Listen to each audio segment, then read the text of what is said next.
And we are live. Welcome back to Takes by Fans. We got a great show for you today. As always, we are live every single day at noon Eastern. If you want to watch live, head over to twitch.tv/takesbyfans. If you want to watch but not live, head over to our YouTube channel, Takes by Fans. We post all of our shows and clips of the show there on a daily basis. And if you just want to listen, we are on podcasting apps, Spotify, Apple Podcasts, Google Podcasts, iHeartRadio. So however you want to watch or listen, we've got you covered multiple ways.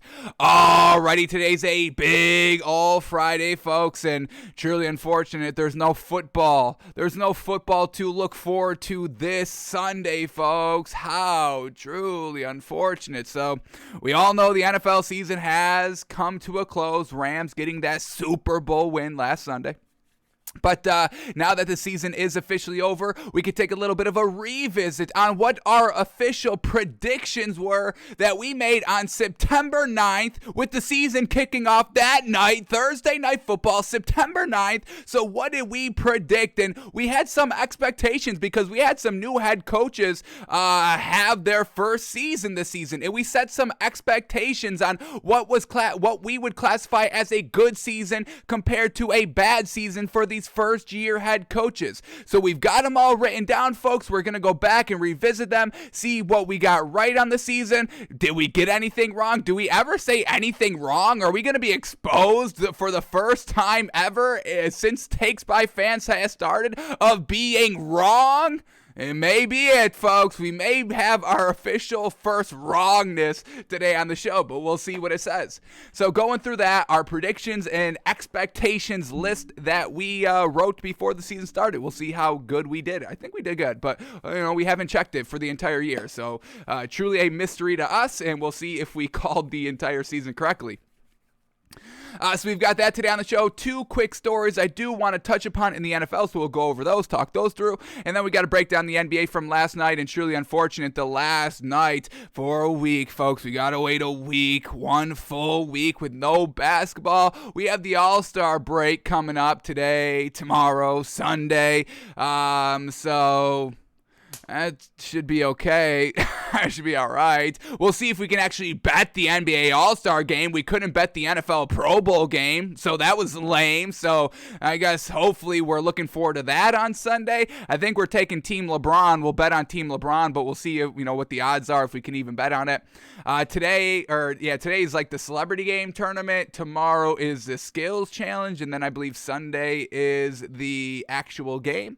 And then Monday, Tuesday, Wednesday, no NBA. So truly unfortunate we can't bet on anything. We're gonna have to bet on hockey. Is hockey still going on? I mean, I love hockey, but man, oh man, that sport gets no love anywhere. They moved it to ESPN, and still it's crickets on NHL hockey. What the hell is going on with that? So we'll see. We'll see if we can bet on maybe some hockey. We got to do something. Can we go a week without betting? What the hell is that gonna be? That's gonna be awful. It's going to be awful. So we'll see. Maybe we can get some hockey going, but we'll see how all that plays out. So that's what we've got today on the show, folks. So let's just jump right into it. Let's start with the NBA, and then we will switch gears to the NFL. Alrighty, so here we go. Just 5 games to close out the first half of the NBA season. We had 2 bets going, and man, oh man, the Heat let us down again. They got the win, but it took double overtime to get it done, and maybe some questionable calls. Kyle Lowry, foot on the line in the first overtime? Foot on the line for 3, or no, it was in regulation. Foot on the line for 3, and they called it a 3, so he kind of got away with one there for a second. So, and it kind of helped him out. It was tied at the end of regulation. You take away that 1 point, the Hornets win in regulation. So, a little bit of controversy surrounding this game a little bit. I know Hornets fans are a little upset that the Heat ended up winning. But this was a good game by the Hornets. This is the Hornets I want to see. This is the Hornets team that Vegas was trying to push like a week early. So maybe Vegas was on the right thinking, just had their kind of love for the Hornets kind of leak out a week early. But we'll keep an eye on this Hornets team. They kept it close, very well done. This Heat team, I mean, we'll see how all these teams fare after the All-Star break, because we've seen some teams kind of flounder in the last week and a half, and it's is that just because they're looking to the All-Star break? Are they looking forward to that kind of week off of basketball for rest and all that? So we'll keep how we feel about, every team heading into the All-Star break, but if we see kind of the Heat, re-explosion on them right out of the get-go after the All-Star break, then we can kind of write the last maybe week, we can just write that off as like, all right, they were looking ahead to the All-Star break. We don't love that, and we definitely don't want that to be the case, but if that is the case, all right, now we can kind of re-go back and adjust our narratives that we've had for the last week and a half on this Heat team. Once again, they're no longer the kennel, they're no longer deep dogs and big dogs and all that. We stripped that title away. But if they come out firing, first game out of the All-Star break, looking real good, maybe we can think about, giving their title back and maybe expediting that title back a little bit earlier than maybe normally we would. So we'll keep an eye on all that and see how the All-Star break is truly influencing these teams, in the last 2 weeks as they geared and prepared for it. But well done for the Hornets of being competitive. We'll see if they can keep that up after the All-Star break. But the Heat get the win 111-107 in double overtime. We took the Heat -5. They only win by 4. The line dropped all the way down to Heat minus only 4.5 because Kyla Murray ended up not going. Remember when we talked about it during the show yesterday where we went to NBA Fantasy Labs and they're like, oh, Kyla Murray plans to play, and then about 45 minutes before tip-off, oh, Kyla Murray's not out, so damn it. And that's what's so frustrating about the NBA this season. It's like, they say one thing, and then right before the game, they do another, and I don't know if we've gotten like this close to games where they're making such drastic kind of personnel changes. So, that's truly unfortunate for betting, why we truly have to kind of wait until like half hour before tip-off before we start locking in our bets and all that. But here we go. He ended up getting the win last night. Jimmy Butler, some big threes. Kyle Lowry, some big-ass shots. Duncan Robinson had a nice shot here and there. And for the most part, everybody got it done for the starting lineup, truly. Kyle Lowry, 25 points, 5 assists, 9 rebounds, and he shot 6 of 11 from 3. Sheesh. Being aggressive like we know Kyle Lowry can be, and we'd love to see it last night. Duncan Robinson, 21 points, 5 assists, 4 rebounds. He shot 6 of 13 from 3. So shout out to Duncan Robinson. This was a really good game. And do I have this tweet up because it truly caught me by surprise, folks. When I saw this tweet, I did not like it. Truly unfortunate. But it was the fastest NBA players to reach 700 three-pointers made. And Duncan Robinson is the earliest player to do that, only taking about like 200. I think it was like 216 games. That was less games than like Steph Curry, folks. It took Duncan Robinson the least amount of games to reach 700 threes. And we talk Duncan Robinson every single day. We watch this man. We talk every team, every single player, every single day. And Duncan Robinson, we don't see him making that much of an impact, really. But he's got that record. So I guess we have to start respecting Duncan Robinson a little bit more as a shooter. So we give Duncan Robinson some credit, and that stat just truly caught me by surprise. I was like, hey, what? I had to do a double take. I was like, what is this stat they're trying to say that Duncan Robinson is better than like Steph Curry? And what are we crazy? But that is the case, and he had a nice night last night. 21 points, a plus 26 on the floor. That was the second best, only next to PJ Tucker with a plus 27, and we know he's the defensive powerhouse out there. So I think we have to start giving more respect to Duncan Robinson, and once again, we'll see if he can continue this nice stretch after the All-Star break. Bam Adebayo being pretty aggressive, 15 points, 13 rebounds. PJ Tucker, 15 points, 10 rebounds. And then Jimmy Butler, 15 points, 10 rebounds. He ended up taking 8 threes last night, and we know that's totally uncharacteristic of Jimmy Butler. He hit a big-time 3, hit 1 of 8 from the 3, but it was a big-time spot, so we give Jimmy Butler some credit there. And then off the bench, nothing great. Once again, no Tyler Hero coming off the bench. And Omer Yurtseven with 10.6 rebounds. That was the best production off the bench. Max Strus, 1 of 6 from the field. Come on. Gabe Vincent, 2 of 6 from the 3, 2 of 6 from the field, 0 of 3 from the 3. So once again, the bench dogs of the Heat never showing up consistently here. So no longer the big dogs of the Heat, just a above average team in the East. That's what this Heat team is kind of resorted to. They're just an above average team in the East. And season. There's really, like, I think we said this a couple of days ago on the show, there's really no, like, number one team overall. I would say maybe the Suns are the best team in the league, but then when we're looking at maybe, like, who's the second best team, it's like, can we even name one? Who's like a dominant, consistent team? Like, usually we're always talking about, oh my God, the Warriors are the best team in the league, hands down, no debate. Whatever team LeBron's on, usually kind of maybe second, no debate and all that. But this season, it seems like all the teams are really kind of like what we got in the NFL this season. It's really kind of anybody's game at kind of the midway point of the season. And in the NFL, it never really got that much clearer as this season progressed. There was still tons of teams right up until week 17, week 18. Where, we're like, it's truly anybody's race. Anybody can get into the playoffs. Anybody can really kind of be the number one seed, and anybody could be the NFL champion. So that's kind of what we are in the NBA as well. And absolutely, I'm all here for it.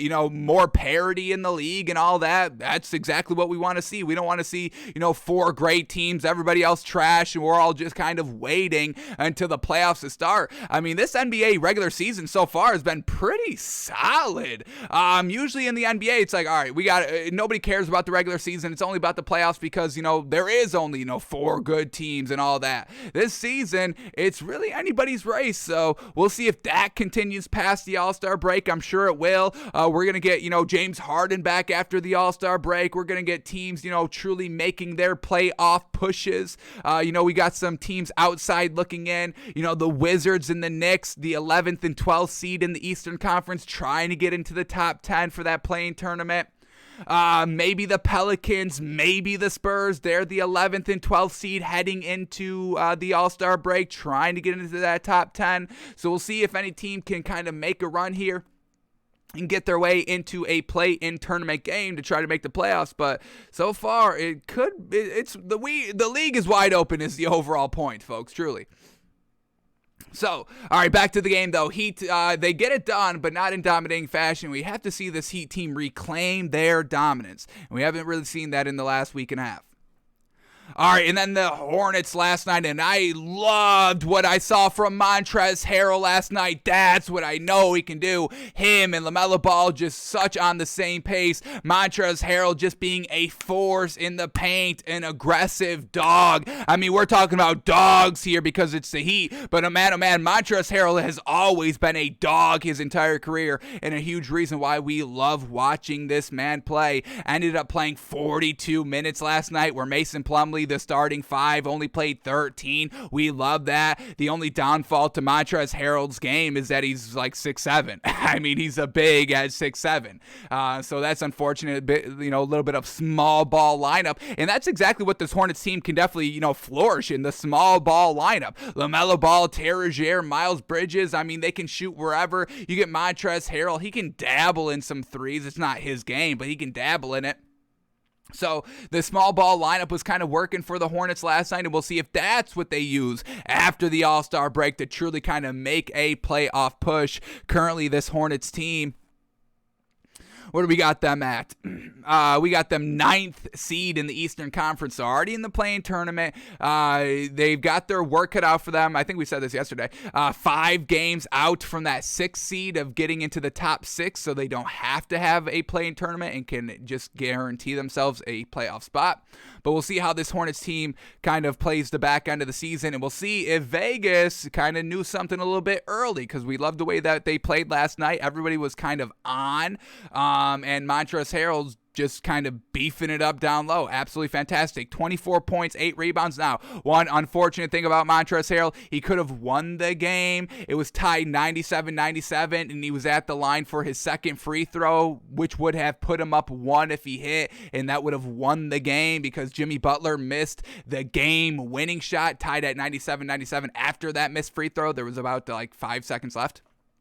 And Montrezl Harrell misses that second free throw, so then it's tied and it goes into overtime. So Montrezl Harrell got to clean it up at the line. But other than that one blunder, and it's a big blunder, it's a game-losing blunder at the end of the day. So, we can't really forgive that too much. But he did go 24-8 with a +5 on the floor when nobody else was really that good. Everybody in the starting lineup was a negative, folks. So Montrezl Harrell coming off the bench for 42 minutes, being a +5. We love that, but you gotta hit your free throws. Giannis is hitting his free throws now. There's no more excuses for missing free throws. The fact that Giannis is hitting threes and hitting his free throws this season, after what we saw from his entire career at the three and at the free throw line, there's no more excuses for anybody to be missing free throws. So Montrezl Harrell, let us down a little bit. Overall, great night. One free throw ruins it and kind of leaves a bad taste in our mouth. But we loved what we got from Montrezl Harrell, newly acquired here by the Hornets. And his game alongside LaMelo Ball, super fluid, and we loved everything we saw. Also coming off the bench here, Kelly Oubre Jr., a solid 15 points and 4 rebounds. Now for the starters of the Hornets, we had LaMelo Ball, 14 points, 14 assists, 10 rebounds. He wasn't efficient, shot 1 of 9 from the 3, but a triple-double. We give him credit, and he was a +1 on the floor, the only plus on the floor in the starting lineup. Terry Rozier, 5 points on 22% shooting, 1 of 5 from the 3. We had P.J. Washington, 0 of 4 from the 3, but he did have 15 points and 14 rebounds. Miles Bridges, 29 points, 11 rebounds, but on 3 of 10 from the 3. So this Hornets team, they are a little bit of live and die by the 3, and they were just not efficient from the 3 last night overall. Overall, good productions, good defense down the stretch. They made the Heat make big-time threes and big-time shots. I mean, they were kind of going back and forth with some big-time shots down the stretch and overtime and all that. So okay, this could potentially be a blossoming glimpse of what Vegas truly believes this Hornets team can be, and we'll see how they do after the All-Star break. A little upset that this Hornets team just caught fire a little bit in their final game and now has to kind of go a week off. Hopefully nobody gets stale here. We'll cross our fingers, because I would love this Hornets team. We want to champion this Hornets team. We love LaMelo Ball. We love Montrezl Harrell. There's good pieces here on this team. They just have to start winning games. So all right, we'll see if they can get it done after the All-Star break, but the Heat get the win 111-107. All right, next game up here is the Wizards at the Nets, and the Wizards take care of business. 117-103 win. Once again, Wizards are able to dominate the Nets, but the Knicks blow a 28-point lead to this Nets team. How bad are the Knicks? So bad. We know this. And the Nets on the back-to-back, we never expected them to kind of be, good in the back-to-back. That's why we stay away from betting back-to-backs. But for the Wizards, truly kind of getting it done in the late third quarter, for the entire fourth quarter, the threes were kind of falling and the outside shots were all dropping for the Wizards, and that's why they ended up winning the game last night, the great fourth quarter. But for the Wizards, we had Kyle Kuzma only putting up 5 points. So, this is kind of what we see from Kyle Kuzma. He doesn't make that much of an impact offensively. So he's just he's got to be the defensive leader for this team, and that's what he was last night. The Wizards needed Kyle Kuzma to be the offensive powerhouse to kind of lead the Wizards to wins consistently, but they put up 117 points with Kyle Kuzma only scoring 5 and putting up 7 shots and shooting 28%, so that was real well done. But this was a fantastic game by everybody for the Wizards. Everybody was hitting. So we had Kyle Kuzma only 5 points and KCP only 7 points. That's probably their biggest 2 players ever since Bradley Beal went out, and they put up a collective 12 points. But then we had Thomas Bryant, 12 points. Corey Crispert, 16 points. Raul Neto, 12 points. Denny Avdija, 13 points.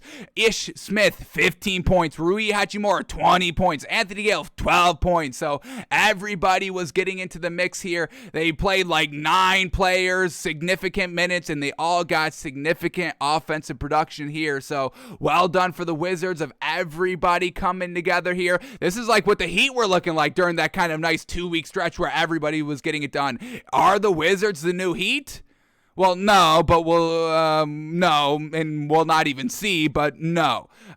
So Well done for the Wizards of getting the win last night. And then for the Nets, we had Seth Curry, 12 points, 4 assists, 4 rebounds, not as great as he was the other night against the Nets. We had Andre Drummond, 6 points, 9 rebounds, not as great as he was the other night against the Knicks. So once again, on the back-to-backs, we don't get that great production. Some players come out and show out, but other players flounder. So once again, this is why we don't bet back-to-backs. There's just no consistency on teams playing back-to-back. You think, oh my goodness, they were all on the other night. Everybody was hitting. They will be the same. They'll carry it over. And then we get Andre Drummond putting up 6 points and Seth Curry putting up 12 points. That's not how it usually goes. So another example of why we don't bet back-to-backs, and we'll always point those out because we're so adamant on never betting back-to-backs, a huge gambling rule that we have. And here's example number 577, folks.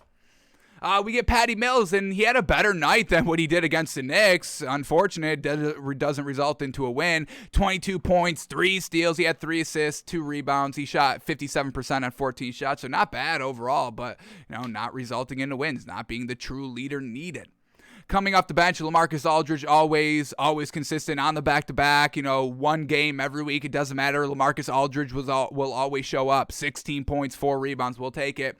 And then we can also shout out Javon Carter, 14 points, 3 rebounds coming off the bench as well. But well done for the Wizards. Everybody getting involved. Kyle Kuzma stepping back and said, hey, y'all do it. And they all did it. So Wizards get the win here, 117-103. And we'll see if they can try to reclaim that number 1 seed in the Eastern Conference that they had for a brief time this season, falling from the 1 seed to the 11th seed, and we'll see if they can turn it around after the All-Star break, regroup, and try to find what they did so good in the first couple of weeks of the season and try to relive that and recreate that the first 2 weeks after the All-Star break to try to do something in the playoffs. So we'll see how this Wizards team fares.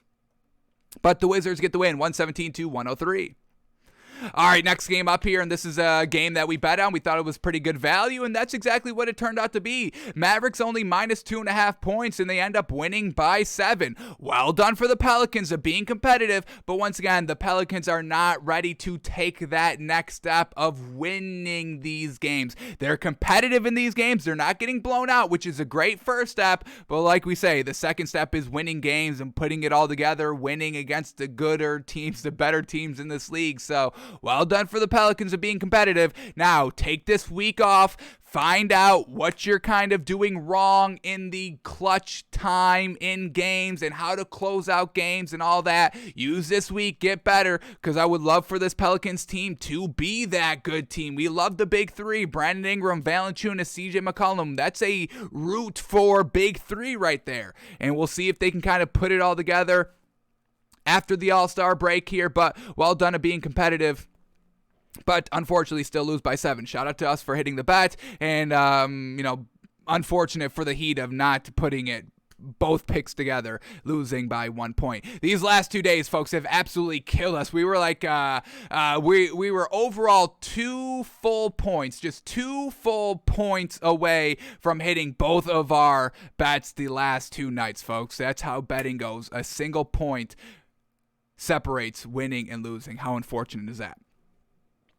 Alrighty, but the Mavericks get the win, 125-118 for the Mavericks last night. Once again, living and dying by that outside shot, and that's exactly what they did. They shot 43s last night, where the Pelicans only shot 28, and the Mavericks made 19 of those 43-pointers, where the Pelicans only made 12 threes. So that's the difference. This Mavericks team, they love the outside shooting, and it was falling for the most part last night. Luka Doncic, 49 points, 8 assists, 15 rebounds, 7 of 14 from the 3. Classic Luka Doncic game. We had Jalen Brunson, 23 points, shooting 3 of 4 from the 3. Dorian Finney-Smith, 14 points, 4 of 5 from the 3. And then we even get Maxi Kleber coming off the bench, 20 points, 3 of 5 from the 3. And Is this the best Maxi Kleber has ever played coming off the bench? We've seen him in the starting lineup, and he has games, mediocre games all throughout. But this man, the last 2 games coming off the bench, the threes are there at an efficient pace, putting up all these points coming off the bench.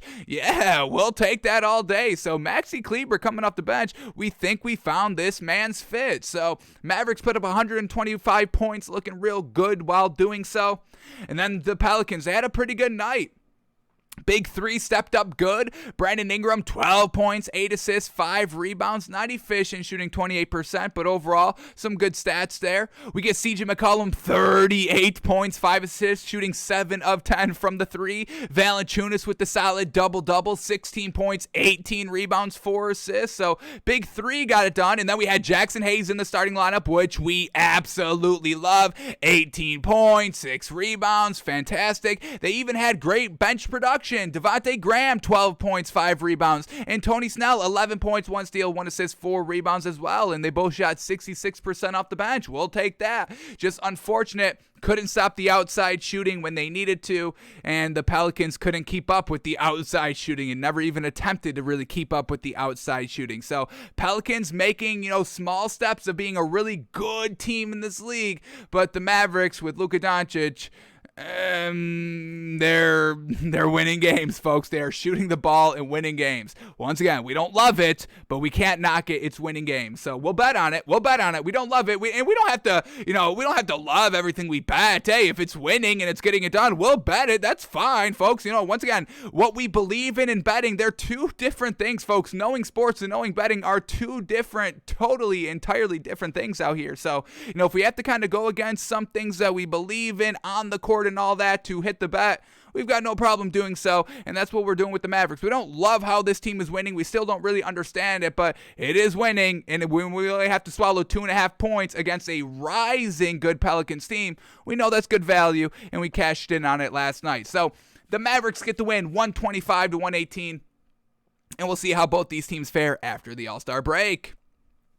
All right, next game up here, and what a game. 76ers at the Bucks, and the 76ers get the win 123-120. So did we go a little bit overboard on saying that Doc Rivers needs to be fired? We said that on yesterday's show when they lost 2 nights ago in brutal, devastating fashion against the Celtics. So did we kind of go a little bit too overboard because they just re-shored up and beat a Bucks team really kind of solidly? Bucks had like a nice 8-point lead, and 76ers were able to come back and erase it and end up winning the game. So should Doc Rivers still be fired? Yeah, I would still say so. I'm still a little bit worried about how the offense is going to look with James Harden there. It should work fantastic. James Harden, Joel Embiid, that really should just be absolutely fantastic. Plug and play right from the get-go and scoring and looking like the best team in the league. But we know with Doc Rivers, he doesn't really handle great talent well. Well, he benefits from great talent and he can make it work, but he doesn't get the best out of great talent. And we've seen that, with Ben Simmons and, Joel Embiid always kind of underperforming on really what they should be doing on a yearly basis, which is kind of in the finals almost every single season with the talent that this team has. So we'll give Doc Rivers maybe a free pass on that Celtics loss. We'll reevaluate Doc Rivers after the All-Star break. How does he kind of get this team reacclimated after 7 days off? How does he get this team reacclimated or just adjusted in general to James Harden? So we'll have Doc Rivers under the microscope. We'll kind of revoke our, hey, he needs to be fired for the current moment, but we will have this man under a big old microscope. So Doc Rivers, you're not out of the woods yet, but we will retract you being fired for the current moment, and we'll get back at you after the All-Star break. But the 76ers at the Bucks, Joel Embiid getting it done, Giannis getting it done, the bigs getting it done. Folks, we are in a big world, and we're all just living around the bigs, okay? The bigs dominate the NBA. This is the new NBA. Steph Curry and the outside shooters had, their, what do we call it, a 5-year stretch? I think we call it a 5-year stretch. 2013-ish, 2014 to 2019. I think we can give that a 5-year stretch to the outside shooters, but the bigs are here to reclaim the land, reclaim the league. Giannis, Embiid battling, dueling. Embiid last night, 42 points, 14 rebounds, shooting 3 of 4 from the 3, 11 of 14 from the free throw line. A big is doing that. Then we go to Giannis, 32 points, 11 rebounds, 9 assists, shooting 2 of 4 from the 3, 4 of 5 from the free throw line. A big doing this, folks. A big. Bigs are the new league now, folks. The bigs win. If you don't have a good big, you're not going to win games. Look at these teams not winning games. The Hornets, they got Mason Plumlee. Not a Giannis big, not a Joel Embiid big. They got Montrezl Harrell, who we like, but he's missing his free throws, and he's only 6'7". They don't have the right big. The Nets, they don't have the right big at the current moment. The Pelicans, they got Valanciunas, and what has been going on this season? The Pelicans are really close of winning games here. They're getting better. We love it. The Rockets, they got a big, but that is... they're the anomaly. They don't got anything else supporting the big. Christian Wood, not as good of a big as Giannis and Jokic, like we all know, obviously.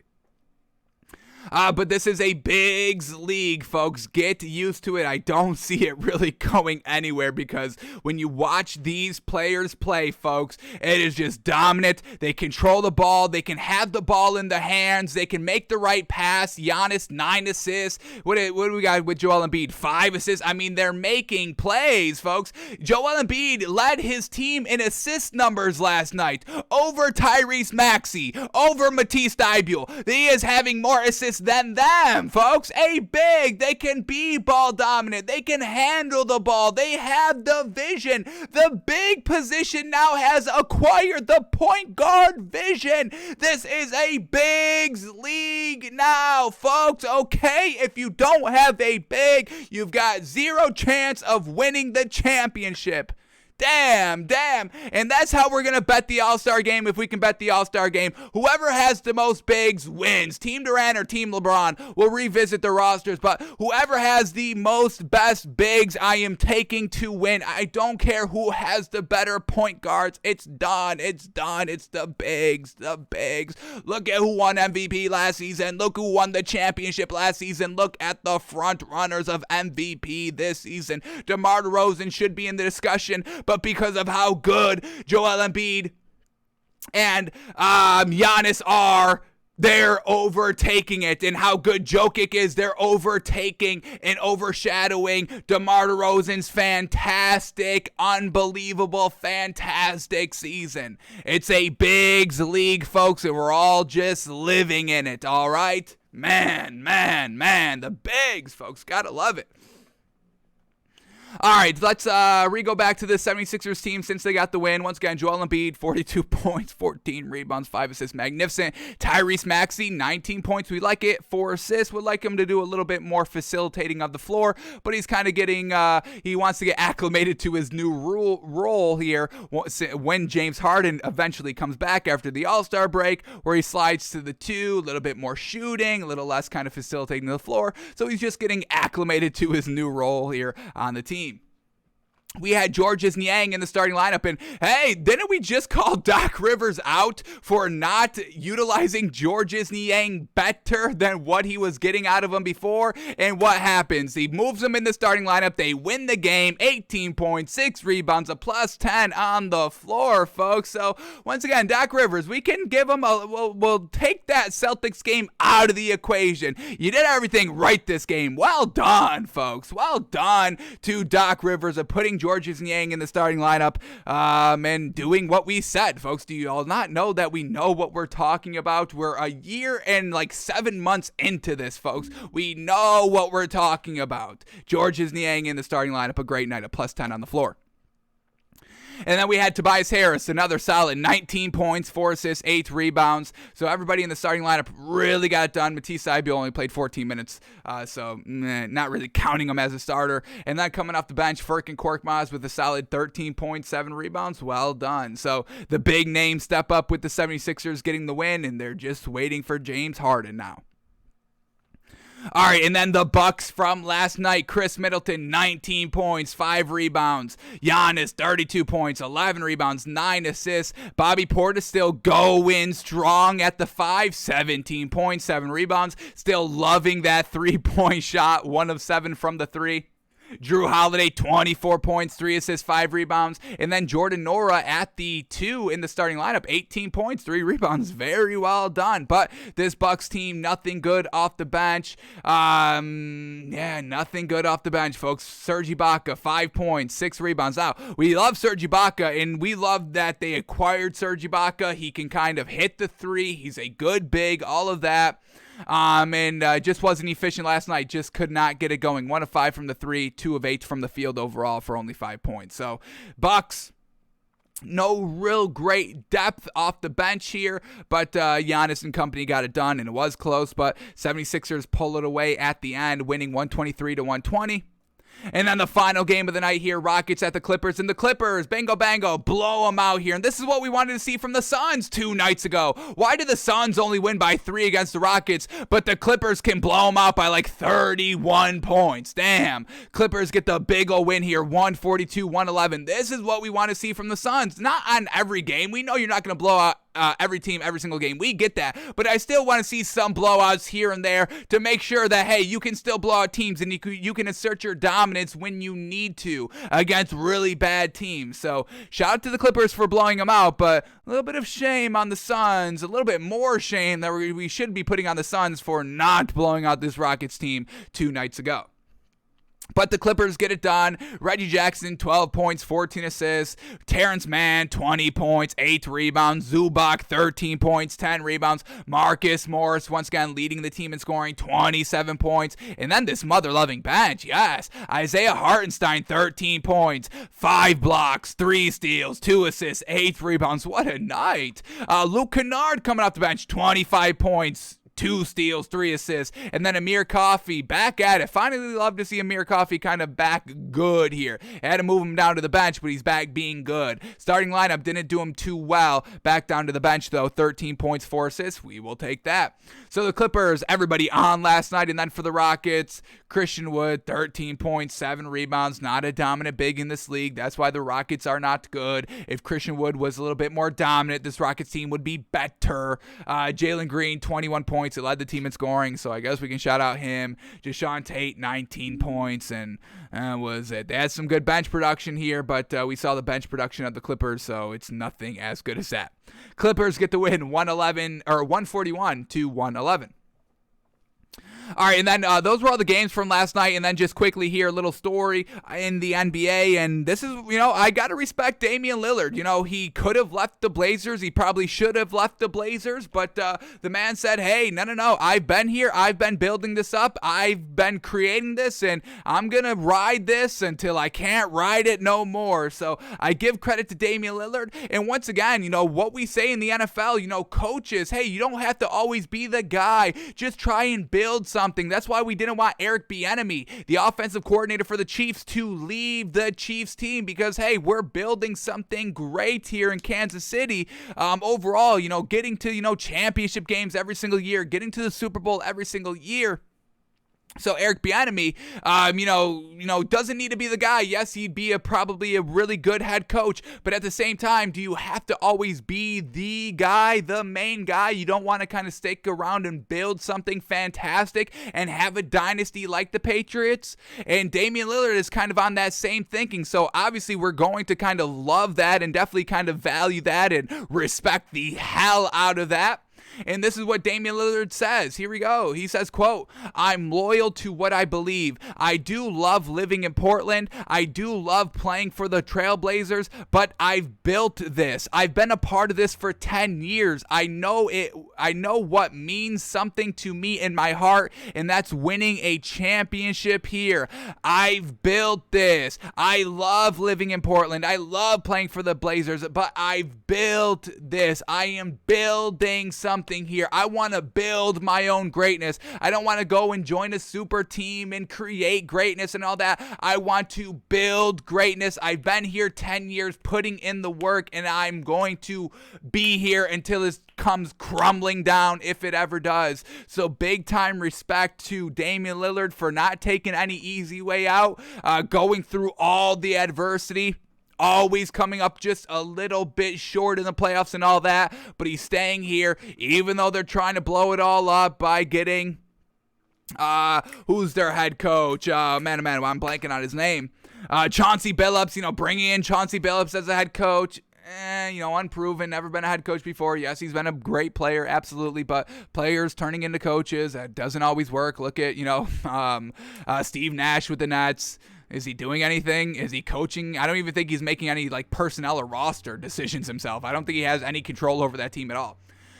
So the fact that Damian Lillard, getting rid of McCollum, getting rid of Norman Powell, and he's still sticking here, still believing and sticking to everything that he believes in, I mean, that's got to be respected, folks. So we tip our cap to Damian Lillard. We told him he should have left. He says, nah, so, hey, that's his decision, and he's sticking to it, and he's sticking to his principles and morals. So, I mean, how are we knocking that? We're not. So, shout out to Damian Lillard, doing it, building it himself, not looking for the easy exit like Kevin Durant. Oh, I'll go play with Steph Curry. Oh, what are y'all doing in Brooklyn? Oh, yeah, I'll come and play there. All right. No. He's doing it himself. So, we give Damian Lillard credit, and it doesn't seem like he is going anywhere anytime soon. So, Blazers fan, buckle up. You've still got Dame time ready. Alrighty, that is all the NBA we had to go over for today. Once again, we can't bet anything tonight in the NBA. How truly unfortunate there. And let me just see quickly. Can we bet the All-Star game? NBA All-Star weekend. Oh, we can bet on it. Thank goodness. Alrighty. We'll talk about this a little bit more later in the week. Maybe on tomorrow. Yeah, probably on tomorrow's show, Sunday show. We'll go a little bit more into the All-Star game and how we can bet it and all that. But I'm just good we can bet it. Thank goodness. We could not bet the NFL Pro Bowl, and I'm still salty about that because we said the AFC was going to win, and they won. Now, we did say we'd take it -6.5, and they only won by 6, so I'm kind of glad. But at the end of the day, we would have just bet them straight up, and who knows what Vegas would have put the spread at anyway. So, but we're still looking for that money of saying, hey, the AFC would win. And also shout out to us for putting that line right on the mother loving line, folks. I mean, do y'all not know yet that we know what we're talking about? Damn. Alrighty. Before we get into our main NFL topic, which is seeing what we said before the NFL season and seeing if it all came true or not, there are two quick stories I want to touch upon quickly. So here we go. We get more quotes here from newly hired head coach of the Vikings, Kevin O'Connell. So let's see what he's saying here. Can we buy into him a little bit more? We like the hire here. He hasn't called play, so we don't really know if he's going to be doing that in Minnesota and if he's even any good at it. But the one thing that we loved is him being the offensive coordinator for the Rams and getting Cooper Kupp always open, always available, always ready to make big time catches, regular season meaningless games, huge Super Bowl games, and winning Super Bowl MVP. Kevin O'Connell is kind of the genius of that. He is the offensive coordinator for this team. So you get the great talent of Cooper Kupp, and he's always available, always getting like 100 yards a game, no problem. And then you look at what the Vikings have of Justin Jefferson, so we can kind of expect maybe not the same because Cooper Kupp, I mean, there is still athleticism and talent with Cooper Kupp.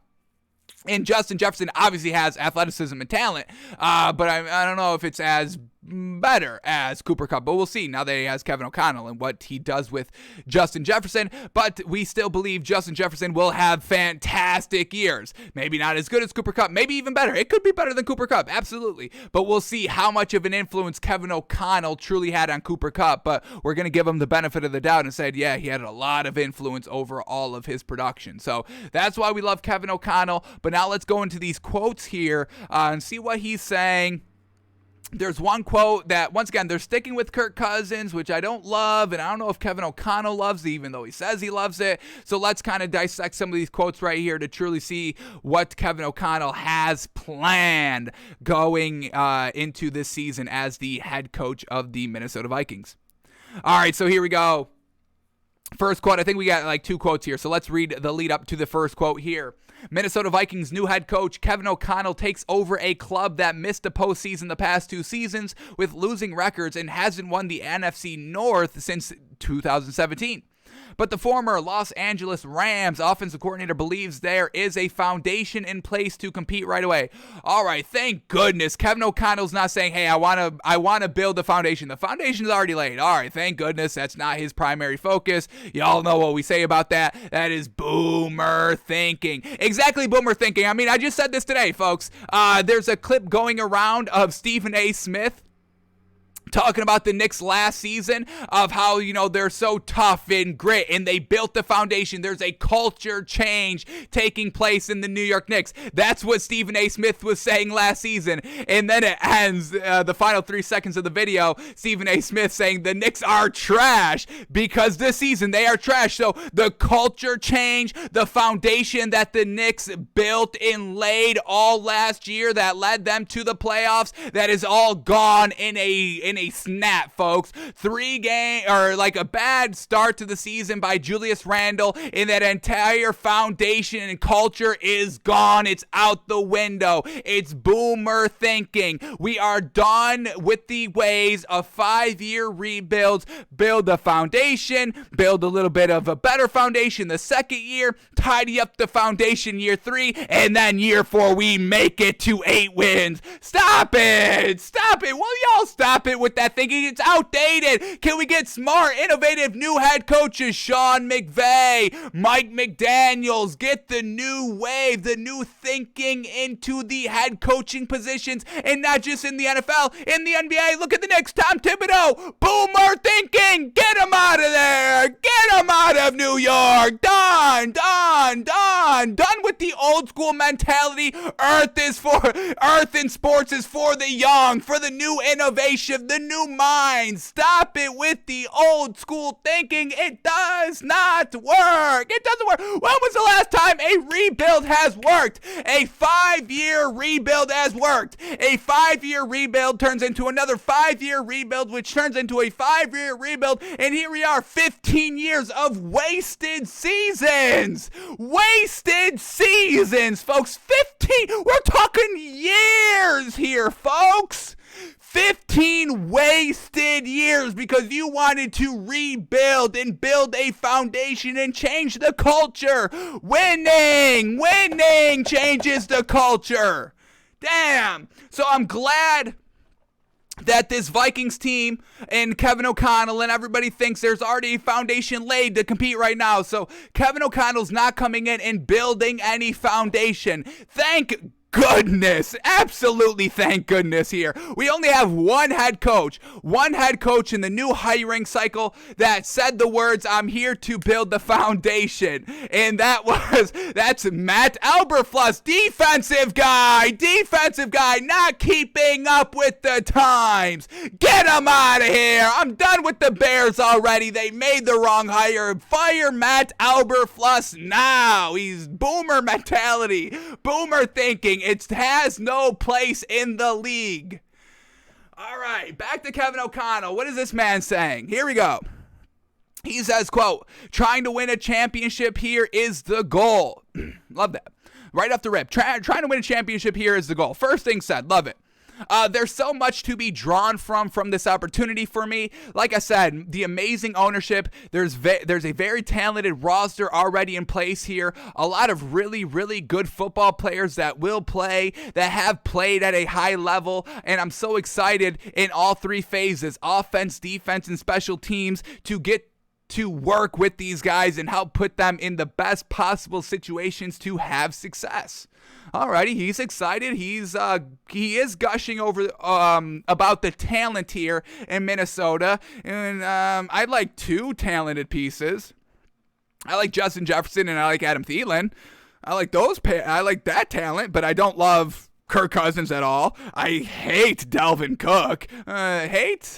Do I hate Dalvin Cook? I don't hate Dalvin Cook. I really don't like him, though. I don't think he's anything great or special in this league. So I wouldn't go as I hate him, but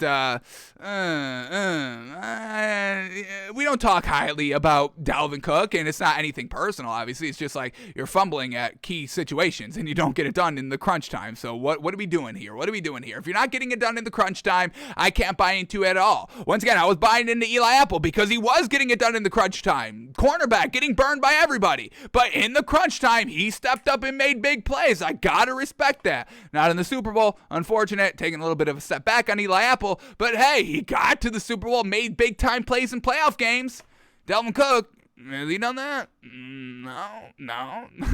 So I don't love the talent that Kevin O'Connell is truly claiming is all over the field here, but we'll see. All right, last quote here. Let's read the lead up. Like a host of teams, the Vikings sit pressed against the salary cap, which could bring tough questions, starting with what to do with Cousins' contract situation. I sell it. Whoever takes it, I give it to them. I'm not taking on this Cousins contract. But after winning a Super Bowl in LA, O'Connell sees the building blocks of a championship level team in Minnesota, saying, quote, "To Vikings fans, I just want to let you know you'll get everything I absolutely have on every single day basis. Knowing how hard it is to win in this league and having come from an organization where we were just able to accomplish the ultimate goal in winning a Super Bowl, I know what it takes. I've seen it. I've experienced it, and I know how hard it can be. But I know if you've got the right kind of people with you, the right ownership, the right leadership structure with you, and I know we have the right kind of players in the building already, we can accomplish a lot of really special things." So he says all the pieces are in place, and that's big time encouraging because, like he said, he did just come from a team that won the Super Bowl. He does know what goes in and what it takes to win a championship. Great ownership, great leader, the structural leadership, and we know that was coming from Sean McVay, absolutely. So Kevin O'Connell's like, yeah, I kind of see a little bit of, the Rams in this Vikings team. I can make this work. I'm cool with signing with this team. So Kevin O'Connell loving all the pieces around it. But then we get this quote right here by Kevin O'Connell on Kirk Cousins and if he's going to be the quarterback. And I don't know if this is anything truly... I don't know if this is an endorsement quote. This kind of just seems like, hey, I'm stuck with him. So yeah, he's the quarterback. Like, how all the coaches say, yeah, he's the quarterback right now. I don't know. I can't tell you in 2 weeks. I don't know. I don't have a crystal ball. And we always know that's a red flag when a coach says that. You lie at that time. If you're thinking about trading your quarterback, you lie. It's a business. You can lie in business. It's not great, but you can do it. You stand behind your players until they are no longer your players, signed, sealed, delivered. If I'm thinking about trading my quarterback, yes, he's our quarterback right now. I trust him 100%, absolutely. I don't say, well, yes, at this moment at 12:53 p.m. Eastern time, he is our quarterback. I can't tell you in 1 minute. I don't have a crystal ball. What are you doing? What are you doing? Stop saying that. So that's always the biggest red flag any coach can say. And I think this is kind of like a little, this is like adjacent to that. But this is a quote by Kevin O'Connell on Kirk Cousins and if he's the quarterback. He says, quote, "I know he's under contract and I'm excited to coach him. I've already started thinking about how we're going to build those systems for him. I'm anticipating Kirk being a part of what we do." So he starts it off by saying, I know he's under contract. Yeah, he's under contract. He's our quarterback. Yeah, I'm kind of stuck with him. I can't do anything. I can't really do anything. The owner already said, hey, if you kind of trade him, it's going to eat it up, and we're not going to have any quarterback and all that, so you're kind of stuck with Kirk Cousins. So him saying, I know he's under contract, and then I'm excited about coaching him. Why don't you lead with that? Oh, yeah, Kirk Cousins, I'm excited about coaching him. Not even bringing up the contract. Don't bring up the contract. Hey, I'm excited about Kirk Cousins. I know what he can do. I've seen him under contract, not under contract. Yeah, I'm excited about him. I would sign him to a new contract right now. But to start it off by saying, I know he's under contract, and then ending it with, I'm anticipating Kirk being a part of what we do, you're anticipating it. You're the one that has the call. You're the head coach. You're the one designing the system here, the offensive system. You're anticipating. What's there to anticipate? Yes or no? So we'll see if Kevin O'Connell truly loves Kirk Cousins. Hey, he has said ever since kind of he got hired that, yeah, he is the guy and all that. But how much does he truly love Kirk Cousins? How much does he truly believe in Kirk Cousins? If there's another quarterback available, does he make a trade? Does he see somebody in the draft? So we'll see what Kevin O'Connell does with Kirk Cousins, if he truly believes in him or not, if he keeps him on the roster, if he trades him away, or whatever he does with them. But we'll see if Kirk Cousins is the starting quarterback for this Vikings team. Everything that we've heard, all the words coming out of his mouth are, yes, Kirk Cousins is the guy. But some things of how he's phrasing it, I don't know. We'll see. We'll keep an eye on it. And obviously, it's the offseason. We're keeping track of every single story out here, folks. And any news will be breaking news in the NFL. Any football news, instantly breaking. It could be the smallest thing. There's no more football to be talking about. Stories are the new currency in sports talk. So we'll see what happens with Kirk Cousins. And then the final thing right here, we're talking Dak Prescott and the Cowboys. Dak Prescott hopes to, quote, help the Cowboys make decisions this offseason. So we've been saying this for the last, year and a half here.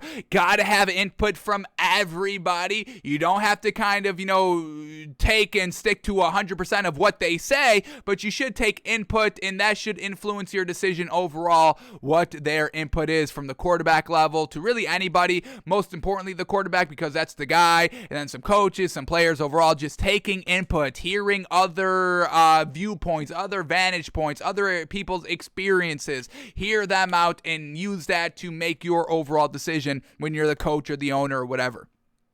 But Dak Prescott saying he hopes to help the Cowboys make decisions this offseason. Yeah. And Dak Prescott, you probably should get in the ears right now, because what have we heard? They're already kind of expecting to get rid of Amari Cooper. And Dak Prescott with Amari Cooper, folks, we know the stats. They highlight him every single Cowboys game. They will always try to find a way to put that out there. Hey, with Amari Cooper, Dak Prescott's fantastic. And numbers with Amari Cooper on the field are fantastic. But then they show the numbers without Amari Cooper, and you're like, ooh, like this is like Baker Mayfield. Like this isn't great. Like, is this man even good? So Dak Prescott, you better hope you can get into the ears of whoever's making the decisions, whether it's Jerry Jones or if it's Mike McCarthy. I don't think Mike McCarthy has any say, so you better go right to the source of Jerry Jones and be like, if you trade Amari Cooper, so help me goodness, I'm out of here. You want me out of here? You want the quarterback to not play? Because that's exactly what's happening.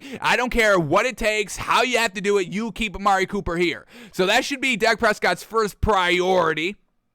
Let's quickly read this quote here to get a true sense of what Dak Prescott's saying here. But you must make Amari Cooper on this team next season. Or if you're just rocking with CeeDee Lamb as your number one, we've seen it, folks. We've seen it. That connection is not great. It's good. It's not great as it should be. Matthew Stafford, Cooper Kupp, year one. It's the greatest, one of the greatest quarterback, wide receiver combos that there has ever been in league history. Second to Matthew Stafford with Calvin Johnson. So once again, Matthew Stafford should definitely be Hall of Fame, discussion material. And, I got a lot of pushback when I sent out the tweet yesterday that I would take Matthew Stafford over Aaron Rodgers for the next 3 seasons. And somehow I don't know what I'm talking about.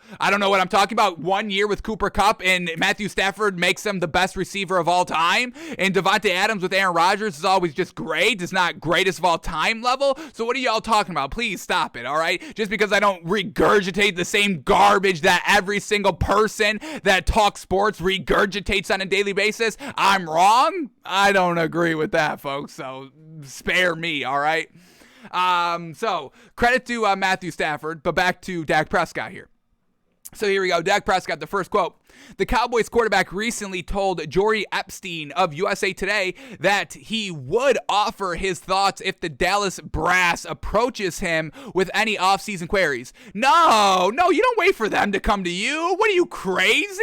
Are you crazy, Dak Prescott? You knock on the door and demand. You demand it. That's the only way you get change. They're not coming to you. Who's coming to you? Have you won a playoff game recently? No, they're not coming to you. What are you, crazy that they're going to come to you? What? You go to them. What did Aaron Rodgers do? He demanded, hey, I've been here 15 years. You give me everything I want or I walk. And what do? They got everybody that Aaron Rodgers wanted this season. And then they're bringing in his old coaches this year to keep him this year. Because once again, Aaron Rodgers could walk at any point he wants. So they're once again giving Aaron Rodgers everything he wants. Russell Wilson made a big stink last season. Hey, I want a new line, or I may be requesting a new team. I'm not requesting a new team, but if I was requesting a team, I would go here, and here.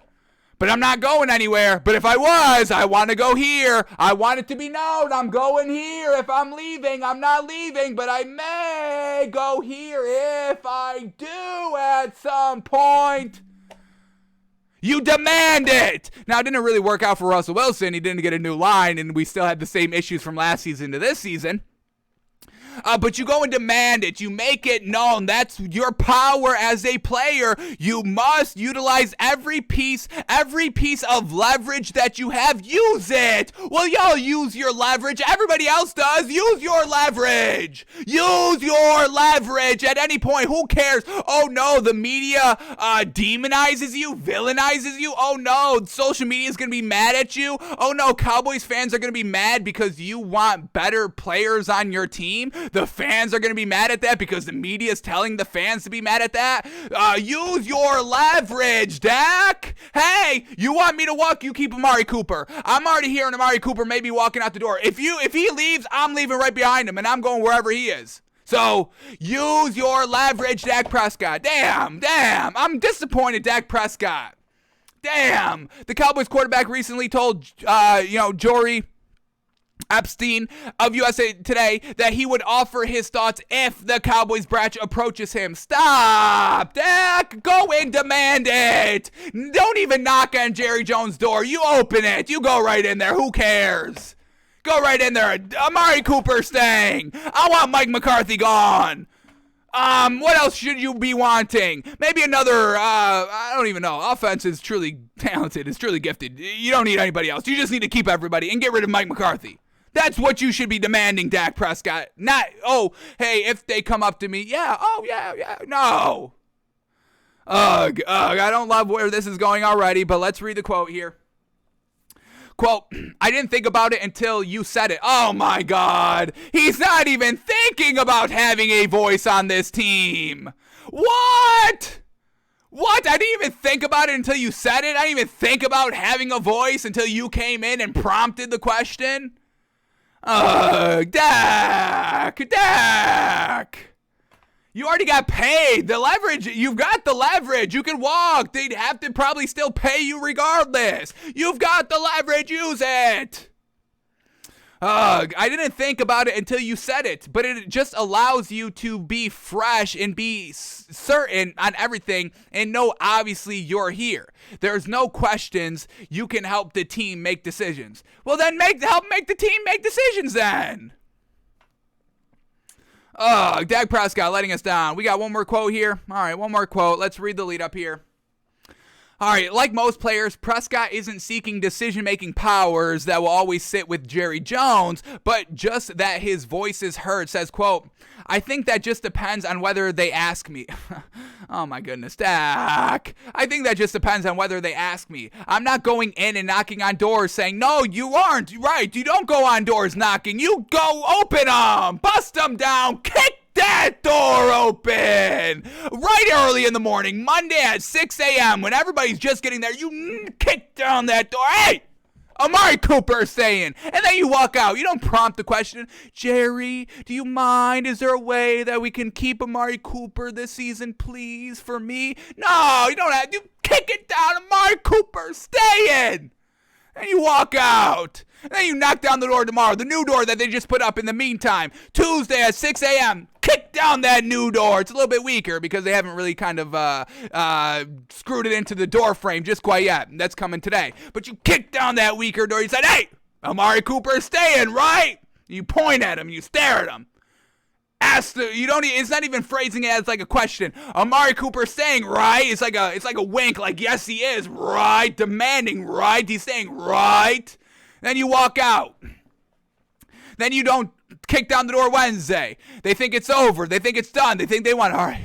Crazy Dak Prescott. Manic Dak Prescott's not here any longer. Thank goodness. All right. We can get rid of Amari Cooper. And then Thursday at 6:05, because they see 6:01. They're still a little bit weary. Is it coming in? It's 6:01?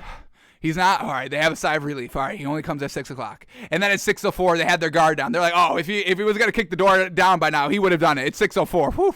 All right. We're clear. No Dak Prescott. And then 6:05 comes around. You kick down that door again. Hey! Amari Cooper. That's all you say, those two words. Amari Cooper. And you walk out again. And now you've shaken it up. You've come on different days, multiple days. You took a day off. You took some minutes off. You did it at 6:05 a.m. Now they're on their toes, always thinking about it. Oh, my goodness. Is Dak Prescott busting down my door today? I don't want Dak Prescott busting down my door today. It's been a week. It's been 2 weeks. The door hasn't been busted down, but they're always sweating at 6:01, 6:05, now until 6:05 p.m. Every minute, every waking moment, eyes awake. Oh, my God, Dak Prescott's going to knock down my door, and the only way to curb that paranoia of manic Dak Prescott knocking on the door, all you got to do is keep Amari Cooper. No more manic Dak Prescott, and you don't even have to fear him at that point. So that's what Jerry Jones does. He signs Amari Cooper to a multi-year deal, keeps him here in Dallas, and no more manic Dak Prescott kicking down those newly installed doors every day. So, Dak, that's how you play it. You don't play it like this. What are you, crazy?